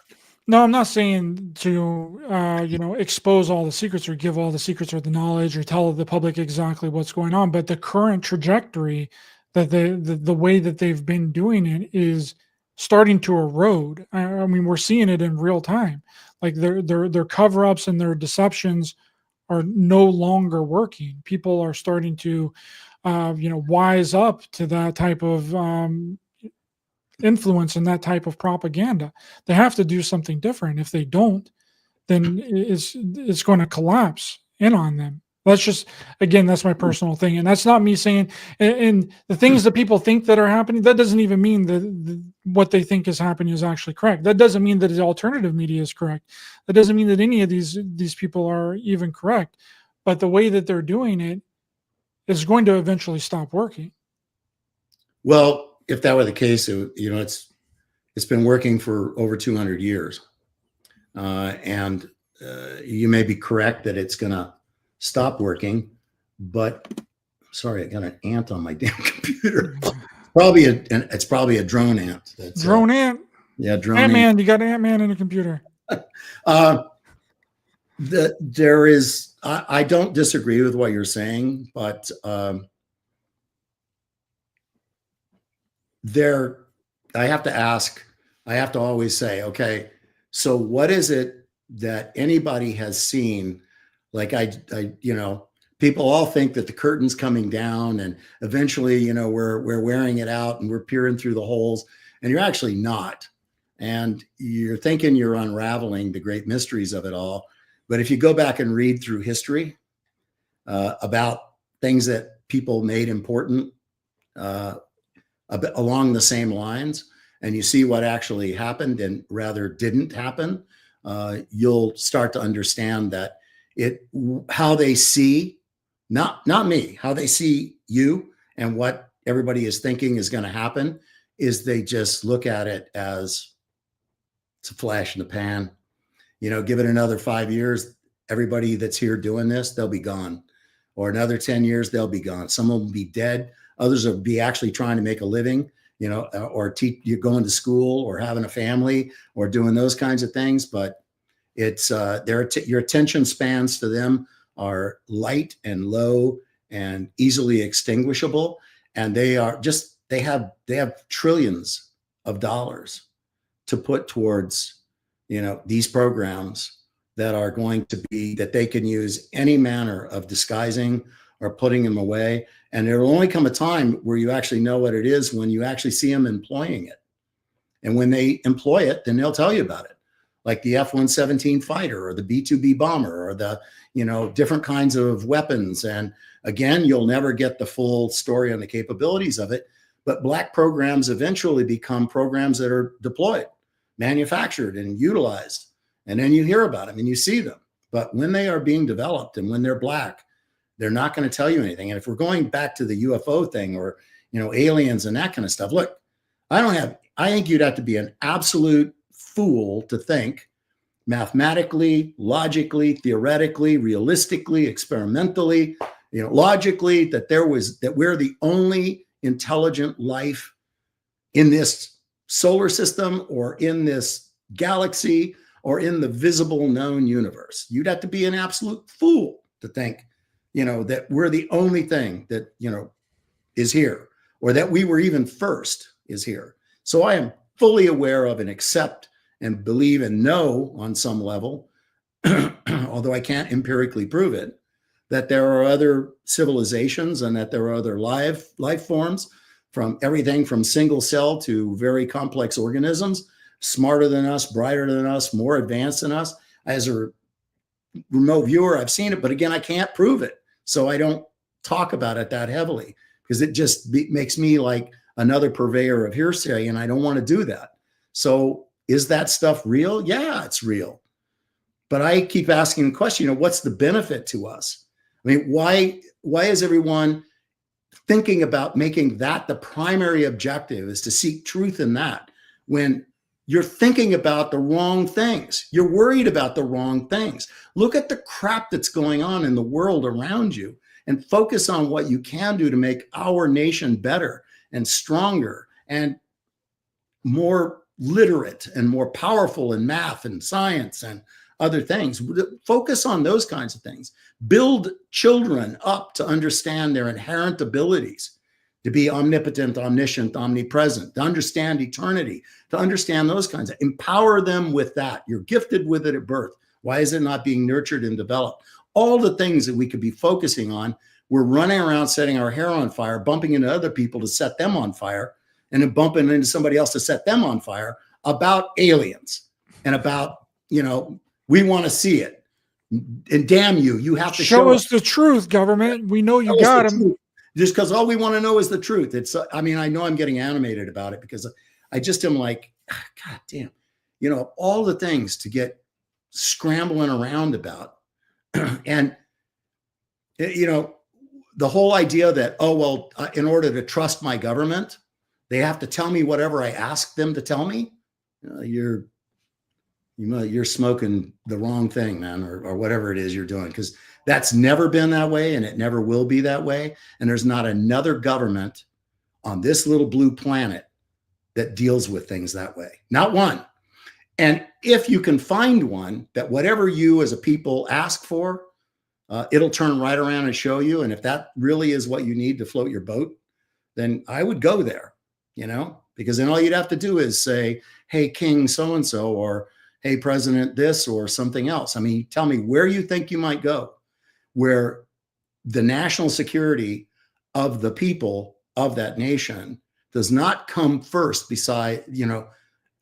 before your curiousness and your sense of entitlement that because you're curious, you should be told everything.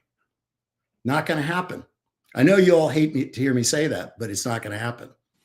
Fireflies brings up a good point. Why are we expecting truthful answers from a government that they don't trust? That's a good point. Why don't you trust your government? I mean, I trust the government more than I trust Amazon or Google. People, you get a guy like Snowden comes out and does this big expose on how we're abusing, people's phone numbers and emails and all this stuff, which I admit, powerful stuff. And he throws that out there, and then people are walking around NSA holding signs going, F the NSA. Well, the NSA is doing it. There's nobody in NSA or DIA or CIA that are profiting from your information. They're sorting and looking for bad people who have the intent of killing you or us or bunches of us. That's what they're looking for. So they cast a wide net.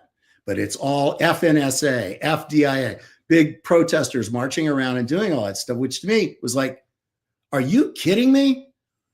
They're not selling your crap. Amazon is selling your crap. Netflix sells your crap. And, Google sells everything. Hey, calm down on Amazon, okay? My documentary is on Amazon, David. Don't be trashing Amazon. Take that back. Take back Amazon. Not doing it, man. So if you want to go flip something off, flip that off. Be pissed off about that because they sell your stuff. They're selling it to China and Iran and Russia, and they're doing everything they can do with it. But nobody's up in arms with that. They just are like, yeah, well, that's cool. It's commercial, I guess. But if NSA is collecting it because they're looking for bad guys, then it's F the NSA. So it's just crazy to me. It's like you're worrying about the wrong things. You're pissed off about the wrong stuff. Well, let's take a look at this ESRI report from the video that you sent me that basically shows the rate of... well, let's set it up before you play it. Okay. So I said that in 1945, December of, that's when the space war was established, declared, and the committee formed to start getting the funding, which the funding was originally $9 billion that Eisenhower set the stage for NASA. NASA was not part of the space wars, as I said early on. NASA was about really kind of a cover for space war. NASA was the space race, space war. So weaponry could be developed, military, Department of Defense, development of weapons, capabilities, craft, spy stations, everything. NASA was trying to develop something it really couldn't figure out what it was going to do till Kennedy stepped in and said, what you're going to do is try to put a man on the moon in this decade, right? And he went before Congress, and his speech before Congress was titled, look this up in case I'm slightly off of it, but it was something like, it was going to be a matter of the utmost importance in national security for the United States. I paraphrased that considerably.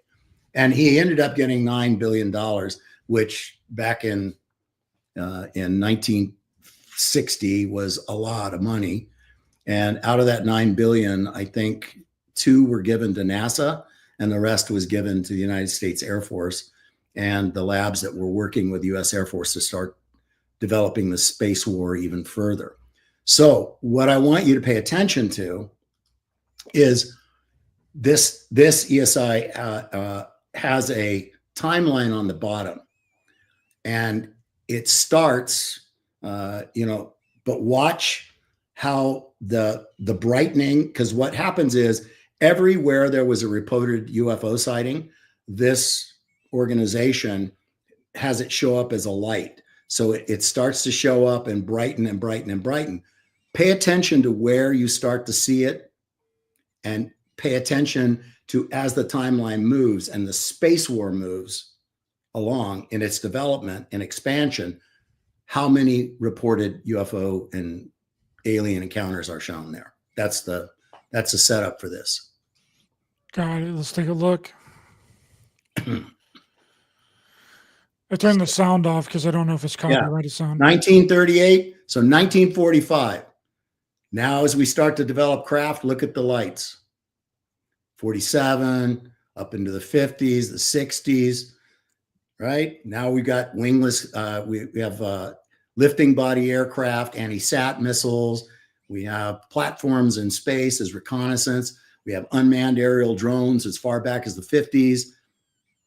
And look, all the way up to stops at 2014. So the point there is that these numbers of reported sightings of these things coincide with the expansion of the space war program within the United States, which is all it's shown here.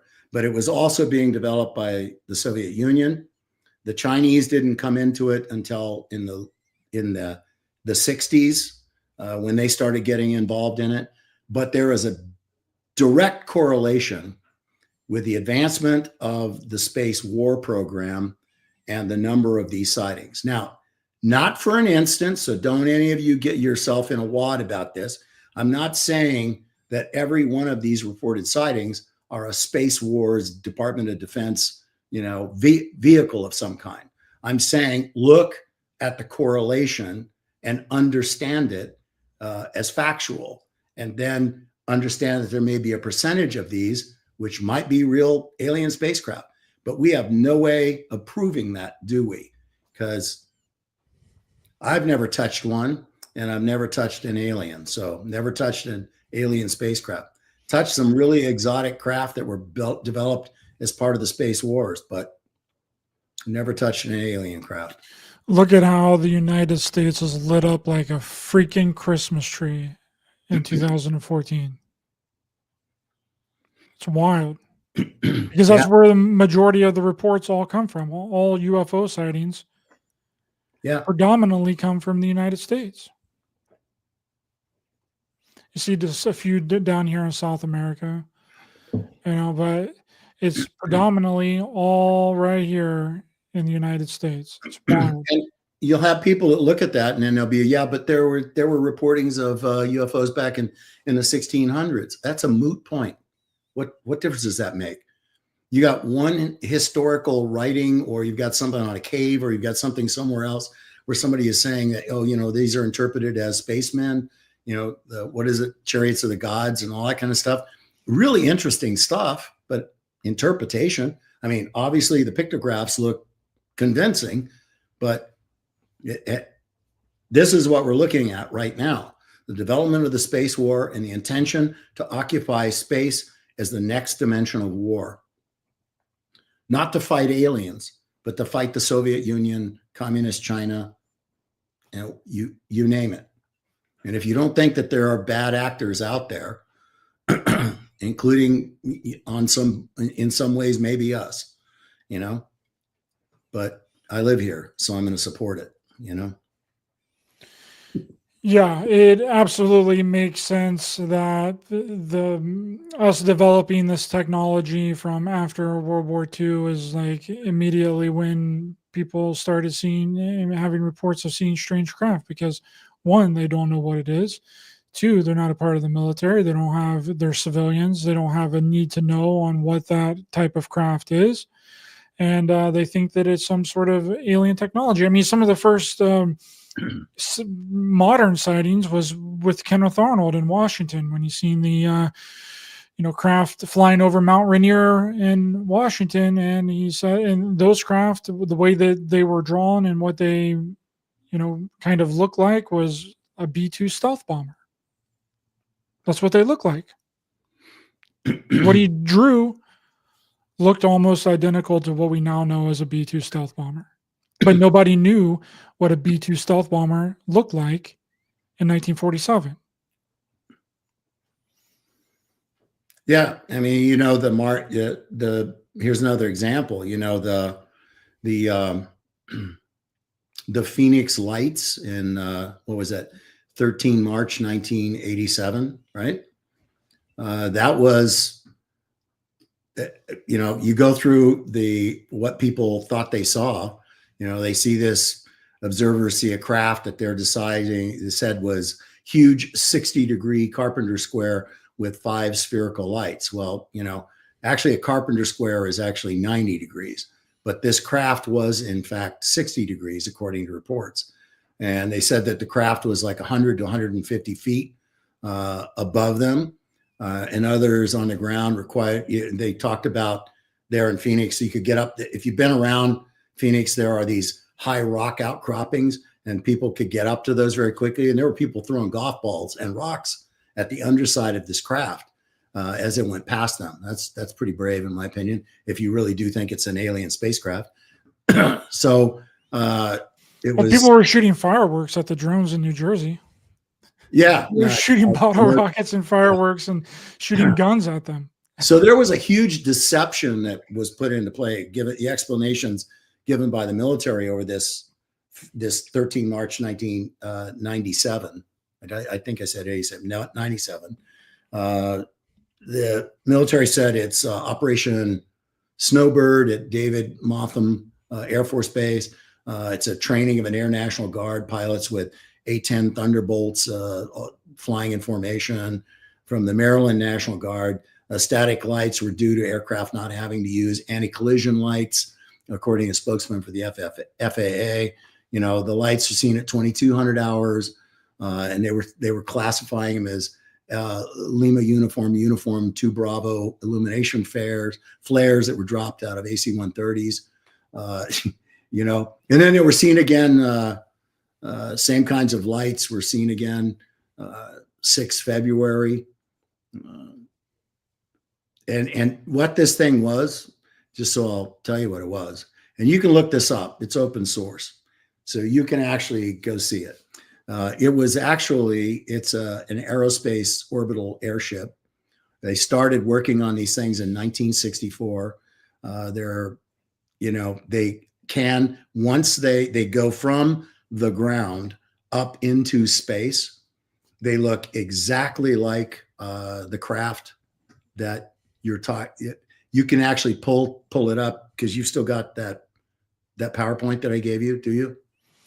No, you'd have to share it on your screen again. Go to present, and then I had the ESRI one pulled up. Share screen, and then share entire screen. Okay. Yeah, StreamYard's strange sometimes. Don't let you drop in big files from a slideshow. You have to share the whole screen. Yep. I got to find where that thing is. Just give me 1 second. Are you getting ready to end here or what? You can go as long as you need to go. Can you see that? No, not yet. Okay. Share of the screen. Share. There it is. Okay. So this is that spacecraft, and there's an actual in the bottom right there, down in the bottom right. That is an actual photograph of it in flight. The model is exactly as you see it, and these things are radio controlled. They go up to 140,000 feet, and when they are there, this was made. This trans-atmospheric ascender comes in the A26, A36, A90, and A175. And what the numbers refer to is the length of the pontoons on the aircraft. They have those spherical lights underneath them. And the craft at the 60 degrees is what the newer models look like. You're looking at stuff that's in the clear, meaning it's stuff that's actually releasable. That's why you're getting to see it. That's really interesting. That looks like something that I seen in around like 98. It looked like a V in the sky that was hovering. That was a drone, right? Drone technology? Yeah, they are. And it got off tether, as they were saying it. You know, it got off the signal got interrupted. And if you retrace the full path of where that dirigible came from, probably came out of Area 51 in Nevada, because if you track the whole sighting of it, where it was looked at, where it was first seen, and it just got away from them. And shit, it happens. It got away from them, and they weren't able to control it anymore, and they had to try to get back to it again and tether it and pull it down and do stuff. But you can see these space stations that are there. That's what this thing is designed to take equipment up to it. These things are made not like a normal dirigible, like you would see flying around somewhere. These have special skins on them that for any kinds of micrometeors or small meteors that hit them, the skin reseals again by itself. It's very dynamic in that way. So it doesn't lose its gas to get it up there. They're working on new exotic compositions of gas to keep it up by just helium or hydrogen. They solar work. They stay up there. They can stay up there forever. And a balloon in the vacuum of space can travel at unbelievable Mach speeds. Unbelievable Mach speed. So they fire propulsion engines on these things and they just haul around, you know. So that these transcenders are designed to go down, pick up metamaterials, and go up and, you know, go from there up to dark sky station or to multiples of dark sky stations, and to, you know, be able to handle that. So that's what that is. If you look down the bottom right, you're looking at a side view of it, and you can see a human being standing next to it to kind of give you an idea. That's a huge craft. Huge craft. They're platformed on the inside, so there are multiples of floors. They can upload equipment. And I don't mean like Honda generators. I mean, they can upload equipment, vehicles, supplies, rations, that kind of stuff. And they can hover and stay in orbit a lot. But when you see these are the released versions of it, which means they're older and they're not what's new and hot right now. The thing with the lights underneath it and that kind of stuff, that was not an alien spacecraft. Oh, well, let's be fair. Maybe it was, but I can't prove it. Neither can anybody else. But when we have balloons in that very same area that are being made, or dirigibles is the correct term for them, dirigibles that look like that, act like that, have a purpose to go up into space and then come back down again, and do that, then I think you're probably safer in taking that story. These are showing you images of these are in the clear already. These are things that are out there that are photos of, and they are flying these things and still working on other black projects. They're out there. Here's one that a lot of people have seen out there, the stealth dark star. That's what they called it. And that's actually what the agency refers to it as. It's a high altitude strategic reconnaissance platform, unmanned. Okay. That's an unmanned. It looks huge for an unmanned platform. Is it really that big, or is the picture just making it seem a lot bigger than what it is? Big, but it's noticeable in flight. People have actually photographed it in flight. Wow. These are unmanned platforms. These are unmanned reconnaissance and fighter craft. Okay. Bombers, interceptors, fighters. Here's that Navy craft that I told you about. There's an artist concept on the left, and then it's actually in flight on the right. Now, tell me if you saw that coming and you were just some Army aviator flying a C-21. War of the Worlds, bro. War of the Worlds. What would you call it? You know, right? I mean, most people would call it an alien craft for sure. Yeah. This is just showing you the timeline of the space wars. Very difficult, I know, for your viewers to see it, but go to the far left, DOD, 1945. The green, everything in green has to do with our Department of Defense Space Wars development. And you can see there, you know, December 1945, Army General Henry Arnold and Dr. Theodore von Kamen are the guys that set up the U.S. Scientific Advisory Board and Project RAND to develop a 50-year strategic vision for war in space. 2 January, U.S. Air Force Space Division forms, the Western Development Division. And you just look on down there, right? And the first guy to propose the Space Force was not President Trump, President-elect Trump.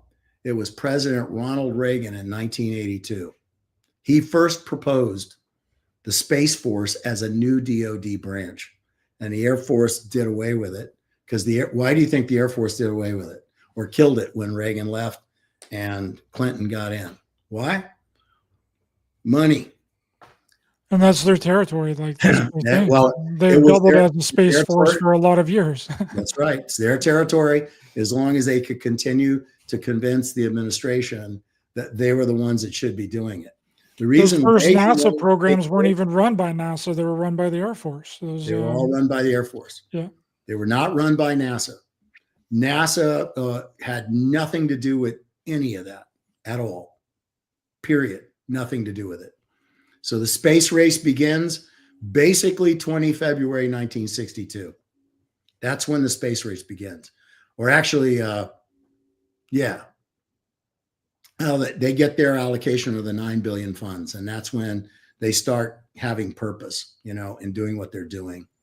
So China didn't get involved in it until 1970.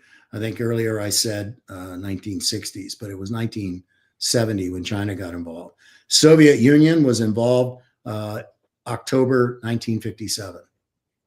As soon as they found out, and spies collected enough information and they realized that that's what we were doing, they jumped right on into it and joined the space war. And it's pretty interesting to see the fact that Reagan had the foresight that the reason they wanted to take this away from the Air Force is because the Air Force was not progressing in the way that they thought that they should be progressing. They were taking money that was earmarked for the space war, and they were using it to develop bomber aircraft and fighter aircraft to use in conventional warfare. And reallocating the funds to what they wanted it to go to. That started to piss people off. And so it was President Reagan who was like, okay, we're taking it away from you. The Air Force was successful after Reagan left and convinced President Clinton to let them keep the program. And that had been the Space Force had been talked about prior to 82 and after 82. And then thank you, Lone Wolf 78, for saying that. That's very kind of you. And up all the way up until August of 2019, when President Trump says, we've been talking about this for a long time. It's funny how every president has to make it to be like their idea. Yeah. So, when President Trump did it, it was kind of like, everybody was like, oh, I guess he thought of it and, did this, but he didn't. I don't think anyone really took that seriously. They're like, what, a space force? Don't we already have an Air Force? That's probably what they were thinking back when Reagan proposed it as well. Yeah. I mean, it was in the Department of Defense, and within, all of the budgetary offices and oversight committees, it was really clear what the Air Force was doing. And they can, deny it and backpedal all they want, but it was really clear back in those days that all this, trillions of dollars are being shuttled into this now. And we really don't have the space, war platforms that we've been struggling to get, because they keep shaving money off and spending it on other stuff. So now you're going to see that stuff change considerably. And you're not going to hear anything about it. If you think that the Space Force is going to come up and start briefing people on what they're doing and their vehicle development and their weaponry and, what the Space Force is going to be doing, anything you're going to see online or anything about the Space Force is only going to be what they want you to know about or will allow you to know about. And there's so much that goes on beneath that veneer. That's a very thin veneer. I haven't heard anything about the Space Force since Trump announced it. We haven't heard any. When was that? Like in 2016, 17? I think it was in his first year. Oh, was it that late? Oh, yeah. My bad. Got it wrong. 2019, when it was announced by Trump, I haven't heard. Maybe I'm just out of the loop, but I haven't heard anything about the Space Force. Yeah. And what they're doing or what's going on. I mean, except that Netflix show with Steve Carell called Space Force. Yeah. But, the purple arrows there are just showing you the number of UFO sightings increased exponentially. There's a direct correlation between the advancement of what the Air Force was working on and the number of those kinds of sightings. Again, not presenting that as an absolute, but it's an interesting thing to know. and to understand why that number increased. Absolutely. Makes a lot of sense. Oh, you saw that. This is, you tell me when I have to stop. This is, you can look at these patents. And as I said to you, these patents, I had one guy on a podcast, I did this, people are so funny. It's like constantly looking for reasons to be offended about some stuff. This guy comes up and goes, well, those are shit patents. I'm like, well, in other words, you mean this patent would never work because do you have a patent? No, but those are shit patents. Okay, so you don't have a patent, but this is a shit patent. So let me explain to you. This is a patent that's no longer classified. So it means that, yeah, they figured out that it didn't work. But for every one of these that's there, there's probably 10 or 20 of them that are still black that they're still funding and working on, right? That did work, yeah. This was, this was a particular kind of propulsion that was an anti-gravity, right? Using a well, didn't Nikola Tesla have several patents that didn't work too? Yeah, of course. But these are all patents right here. Yeah. It meant that somebody's actually thinking about it. It's being funded and paid for. And some of these patents, if you'll go look at them, you can go to the USPS patent office and pull it up. I mean, the United States Patent Office. You can log in online and pull these patents up, and you can look for, exotic aircraft. You can look for things like this, for what these are, triangular spacecraft. Okay. So, I just showed you the balloons that the dirigibles that we know exist. And this is talking about, anti-gravity propulsion system in a triangular spacecraft. So you got all these different this is just exotic propulsion systems. These are all patents for exotic propulsion systems. And I'll say it again. The fact that they're released and available for you to look at them should make you smile. But understand, for everyone that got released back into the public because it doesn't work for whatever reason, there's 10 or 20 behind it that are still being funded and researched. This isn't just a one and done, or five and done. Yeah, and it proves that the concept is there and people have had these ideas before, Yeah. Every one of these are exotic propulsion systems.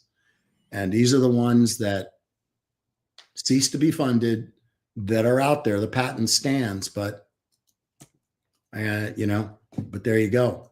They're fun to read. They're technical, but they're fun to read.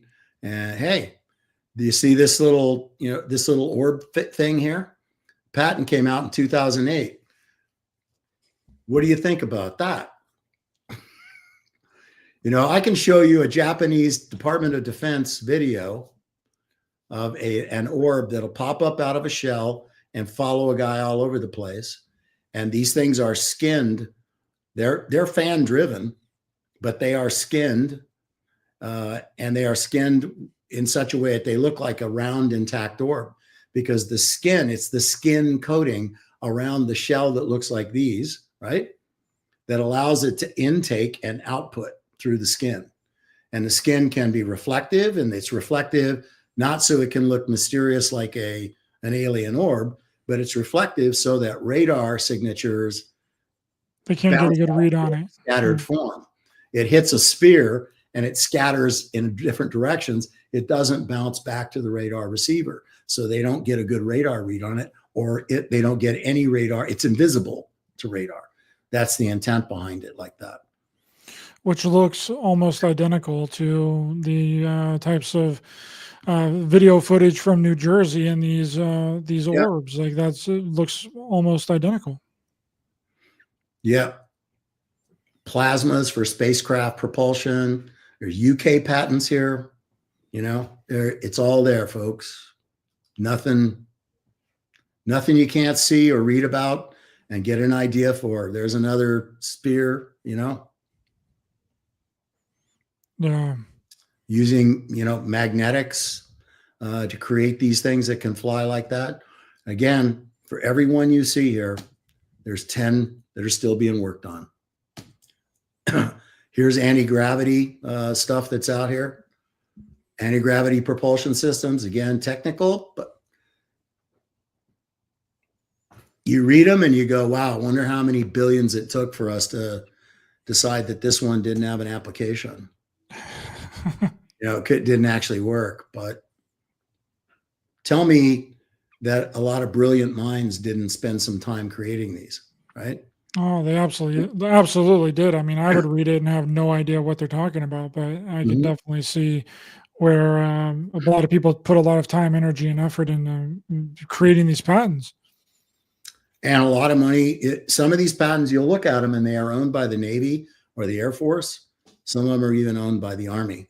The older ones, a lot of the older ones are owned by the Army. And I only look for newer patents. So like 2020 all the way back to like 89, 91, stuff like that. So, I mean, we can go on with this. And these are just the ones that are in the clear now.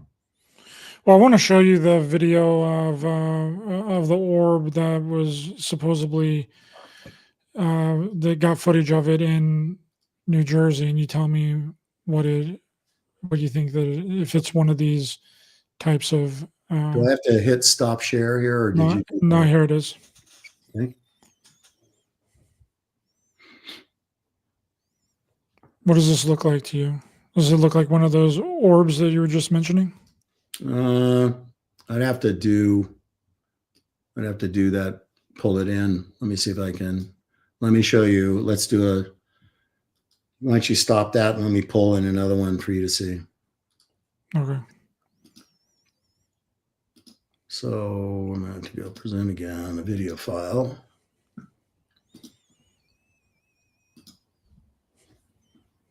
Can you see that, or what I'm pulling in yet? Can you see that? It's Japan's Defense Ministry. Yep.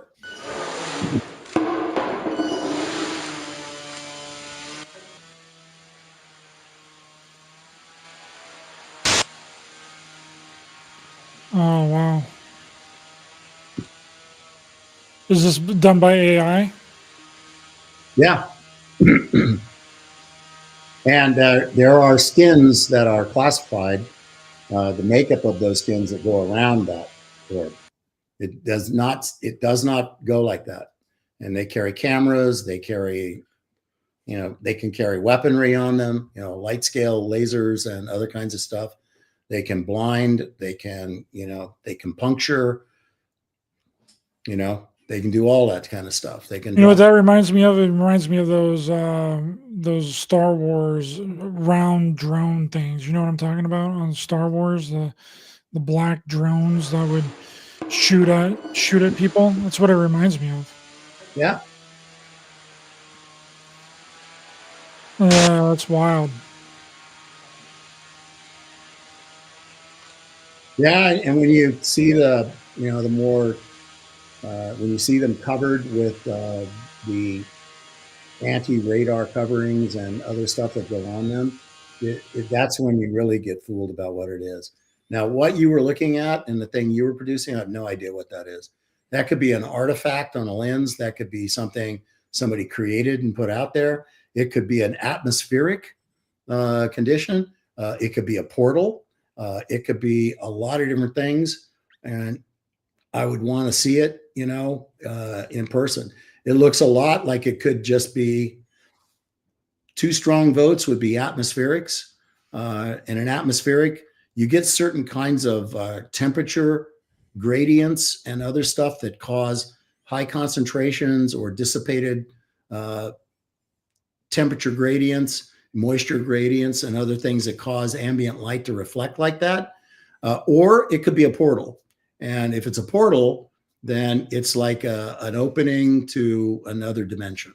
And I have also seen those. So I've seen them at daylight and I've seen them at night. At night, if you were looking at starlight behind that thing, it would bend the starlight. So I don't know. Could be something like that. Where did you see a portal to another dimension? I've seen portals in a bunch of different places. Like remote viewing them, or like actually seeing them with your eyes? In person. With Mel Riley and Ed Dames and Chaco Canyon is one. I don't want to tell that whole story because it'll take me an hour to tell it. But we can come back and I can do it again at some other time. But yeah, let's do portal story sometime here soon. I've never heard you talk about that. I don't think you've ever brought it up on here before. There's always a reason why ancient civilizations pick the places where they decided to drop anchor and expand. There's a reason that they picked those places. And we can talk more about that maybe in the next show. Absolutely. But since we're on UFOs here, I want to bring up this because you were showing the boomerang craft. Let's see if I actually have it on this computer. I might not have it, but I filmed something in the backyard when I lived in Colorado. Oh, yeah, here it is. This was on military grade night vision goggles. I was filming this. And you see this boomer. It's maybe difficult for you to see, but yeah, looks like some kind of boomerang just flying through the sky. And I was seeing it through the night vision goggles, and I was telling everybody that was around me, I was like, there's some kind of weird flying V craft that I'm capturing right now on these infrared night vision goggles. And I tried to follow it for as long as I possibly could. But that's what that flying V looked like to me, was something similar to this. Yeah. And, they don't, it is a true statement that they don't, if they are truly reconnaissance aircraft or they are something, depending on the altitude that they're at, and, what the mission happens to be, they don't have to use anti-collision lights. The FAA is accurate in that, but it requires really special circumstances for that to happen. If they're flying within, within certain altitudes, they can't do it because they have to be aware of, if they're out over a military installation, then there's a notice to airmen, NOTAM it's called, that goes out to every other pilot at that military base that says, be aware that Task Force 160 will be flying Ranger missions in this particular vicinity, and their flight path will be this, and they will not have anti-collision lights on. Yeah, that was another interesting thing because I was seeing it through the night vision goggles. It was recording, and I told the people, there was like 3 or 4 people standing beside of me, and I said that I'm seeing something through the night vision goggles, and I was like, try and look up in the sky and see if you can see it too. And they like looked up there with their naked eyes, and they couldn't see anything. So it was only captured on which there was a giant tree that was right in front of them. So it might have, blurred their vision as well, but they couldn't see it with their naked eye. It only appeared on the infrared goggles. Yeah. But that's real footage. Just 100% real footage that was taken by me. That I think I've only shown on the show. Someone in the chat remembered that I showed that a while back and reminded me of it. Yeah, it's an interesting thing. It looks like it could have been that dark star or something else, but we're just speculating. I mean, right? It's an unusual shape for the craft to be up there, but it's obviously really high, and it does not have collision lights on it, because if you had NVGs on there, you would have been able to see if somebody was lighting a cigarette, you'd have seen it. If they were lighting it in the cockpit, you'd have seen it. Well, David, thanks so much for coming on. Really appreciate your time this evening. Always an amazing conversation with you, and I want to bring you back on to talk about these portals. Wasn't even aware of the portals. Let's do that again sometime soon, but can you let people know where to find you? I got the link to your website in the description of the video. Yeah, go to www.davidmorehouse.org, not .com, .org. That's the official site. The other one is not mine. And you can also just email us at team, TEAM, at davidmorehouse.org. Thanks so much, everyone. Really appreciate you, everyone in the chat this evening. It was a long one. I think appreciate you for hanging in there with us. And please be sure to hit the thumbs up button to help the channel and algorithms. Share, subscribe, hit the bell icon as well for notifications. And we will see you guys next time. Have a good weekend, everyone. Bye-bye. Bye, guys.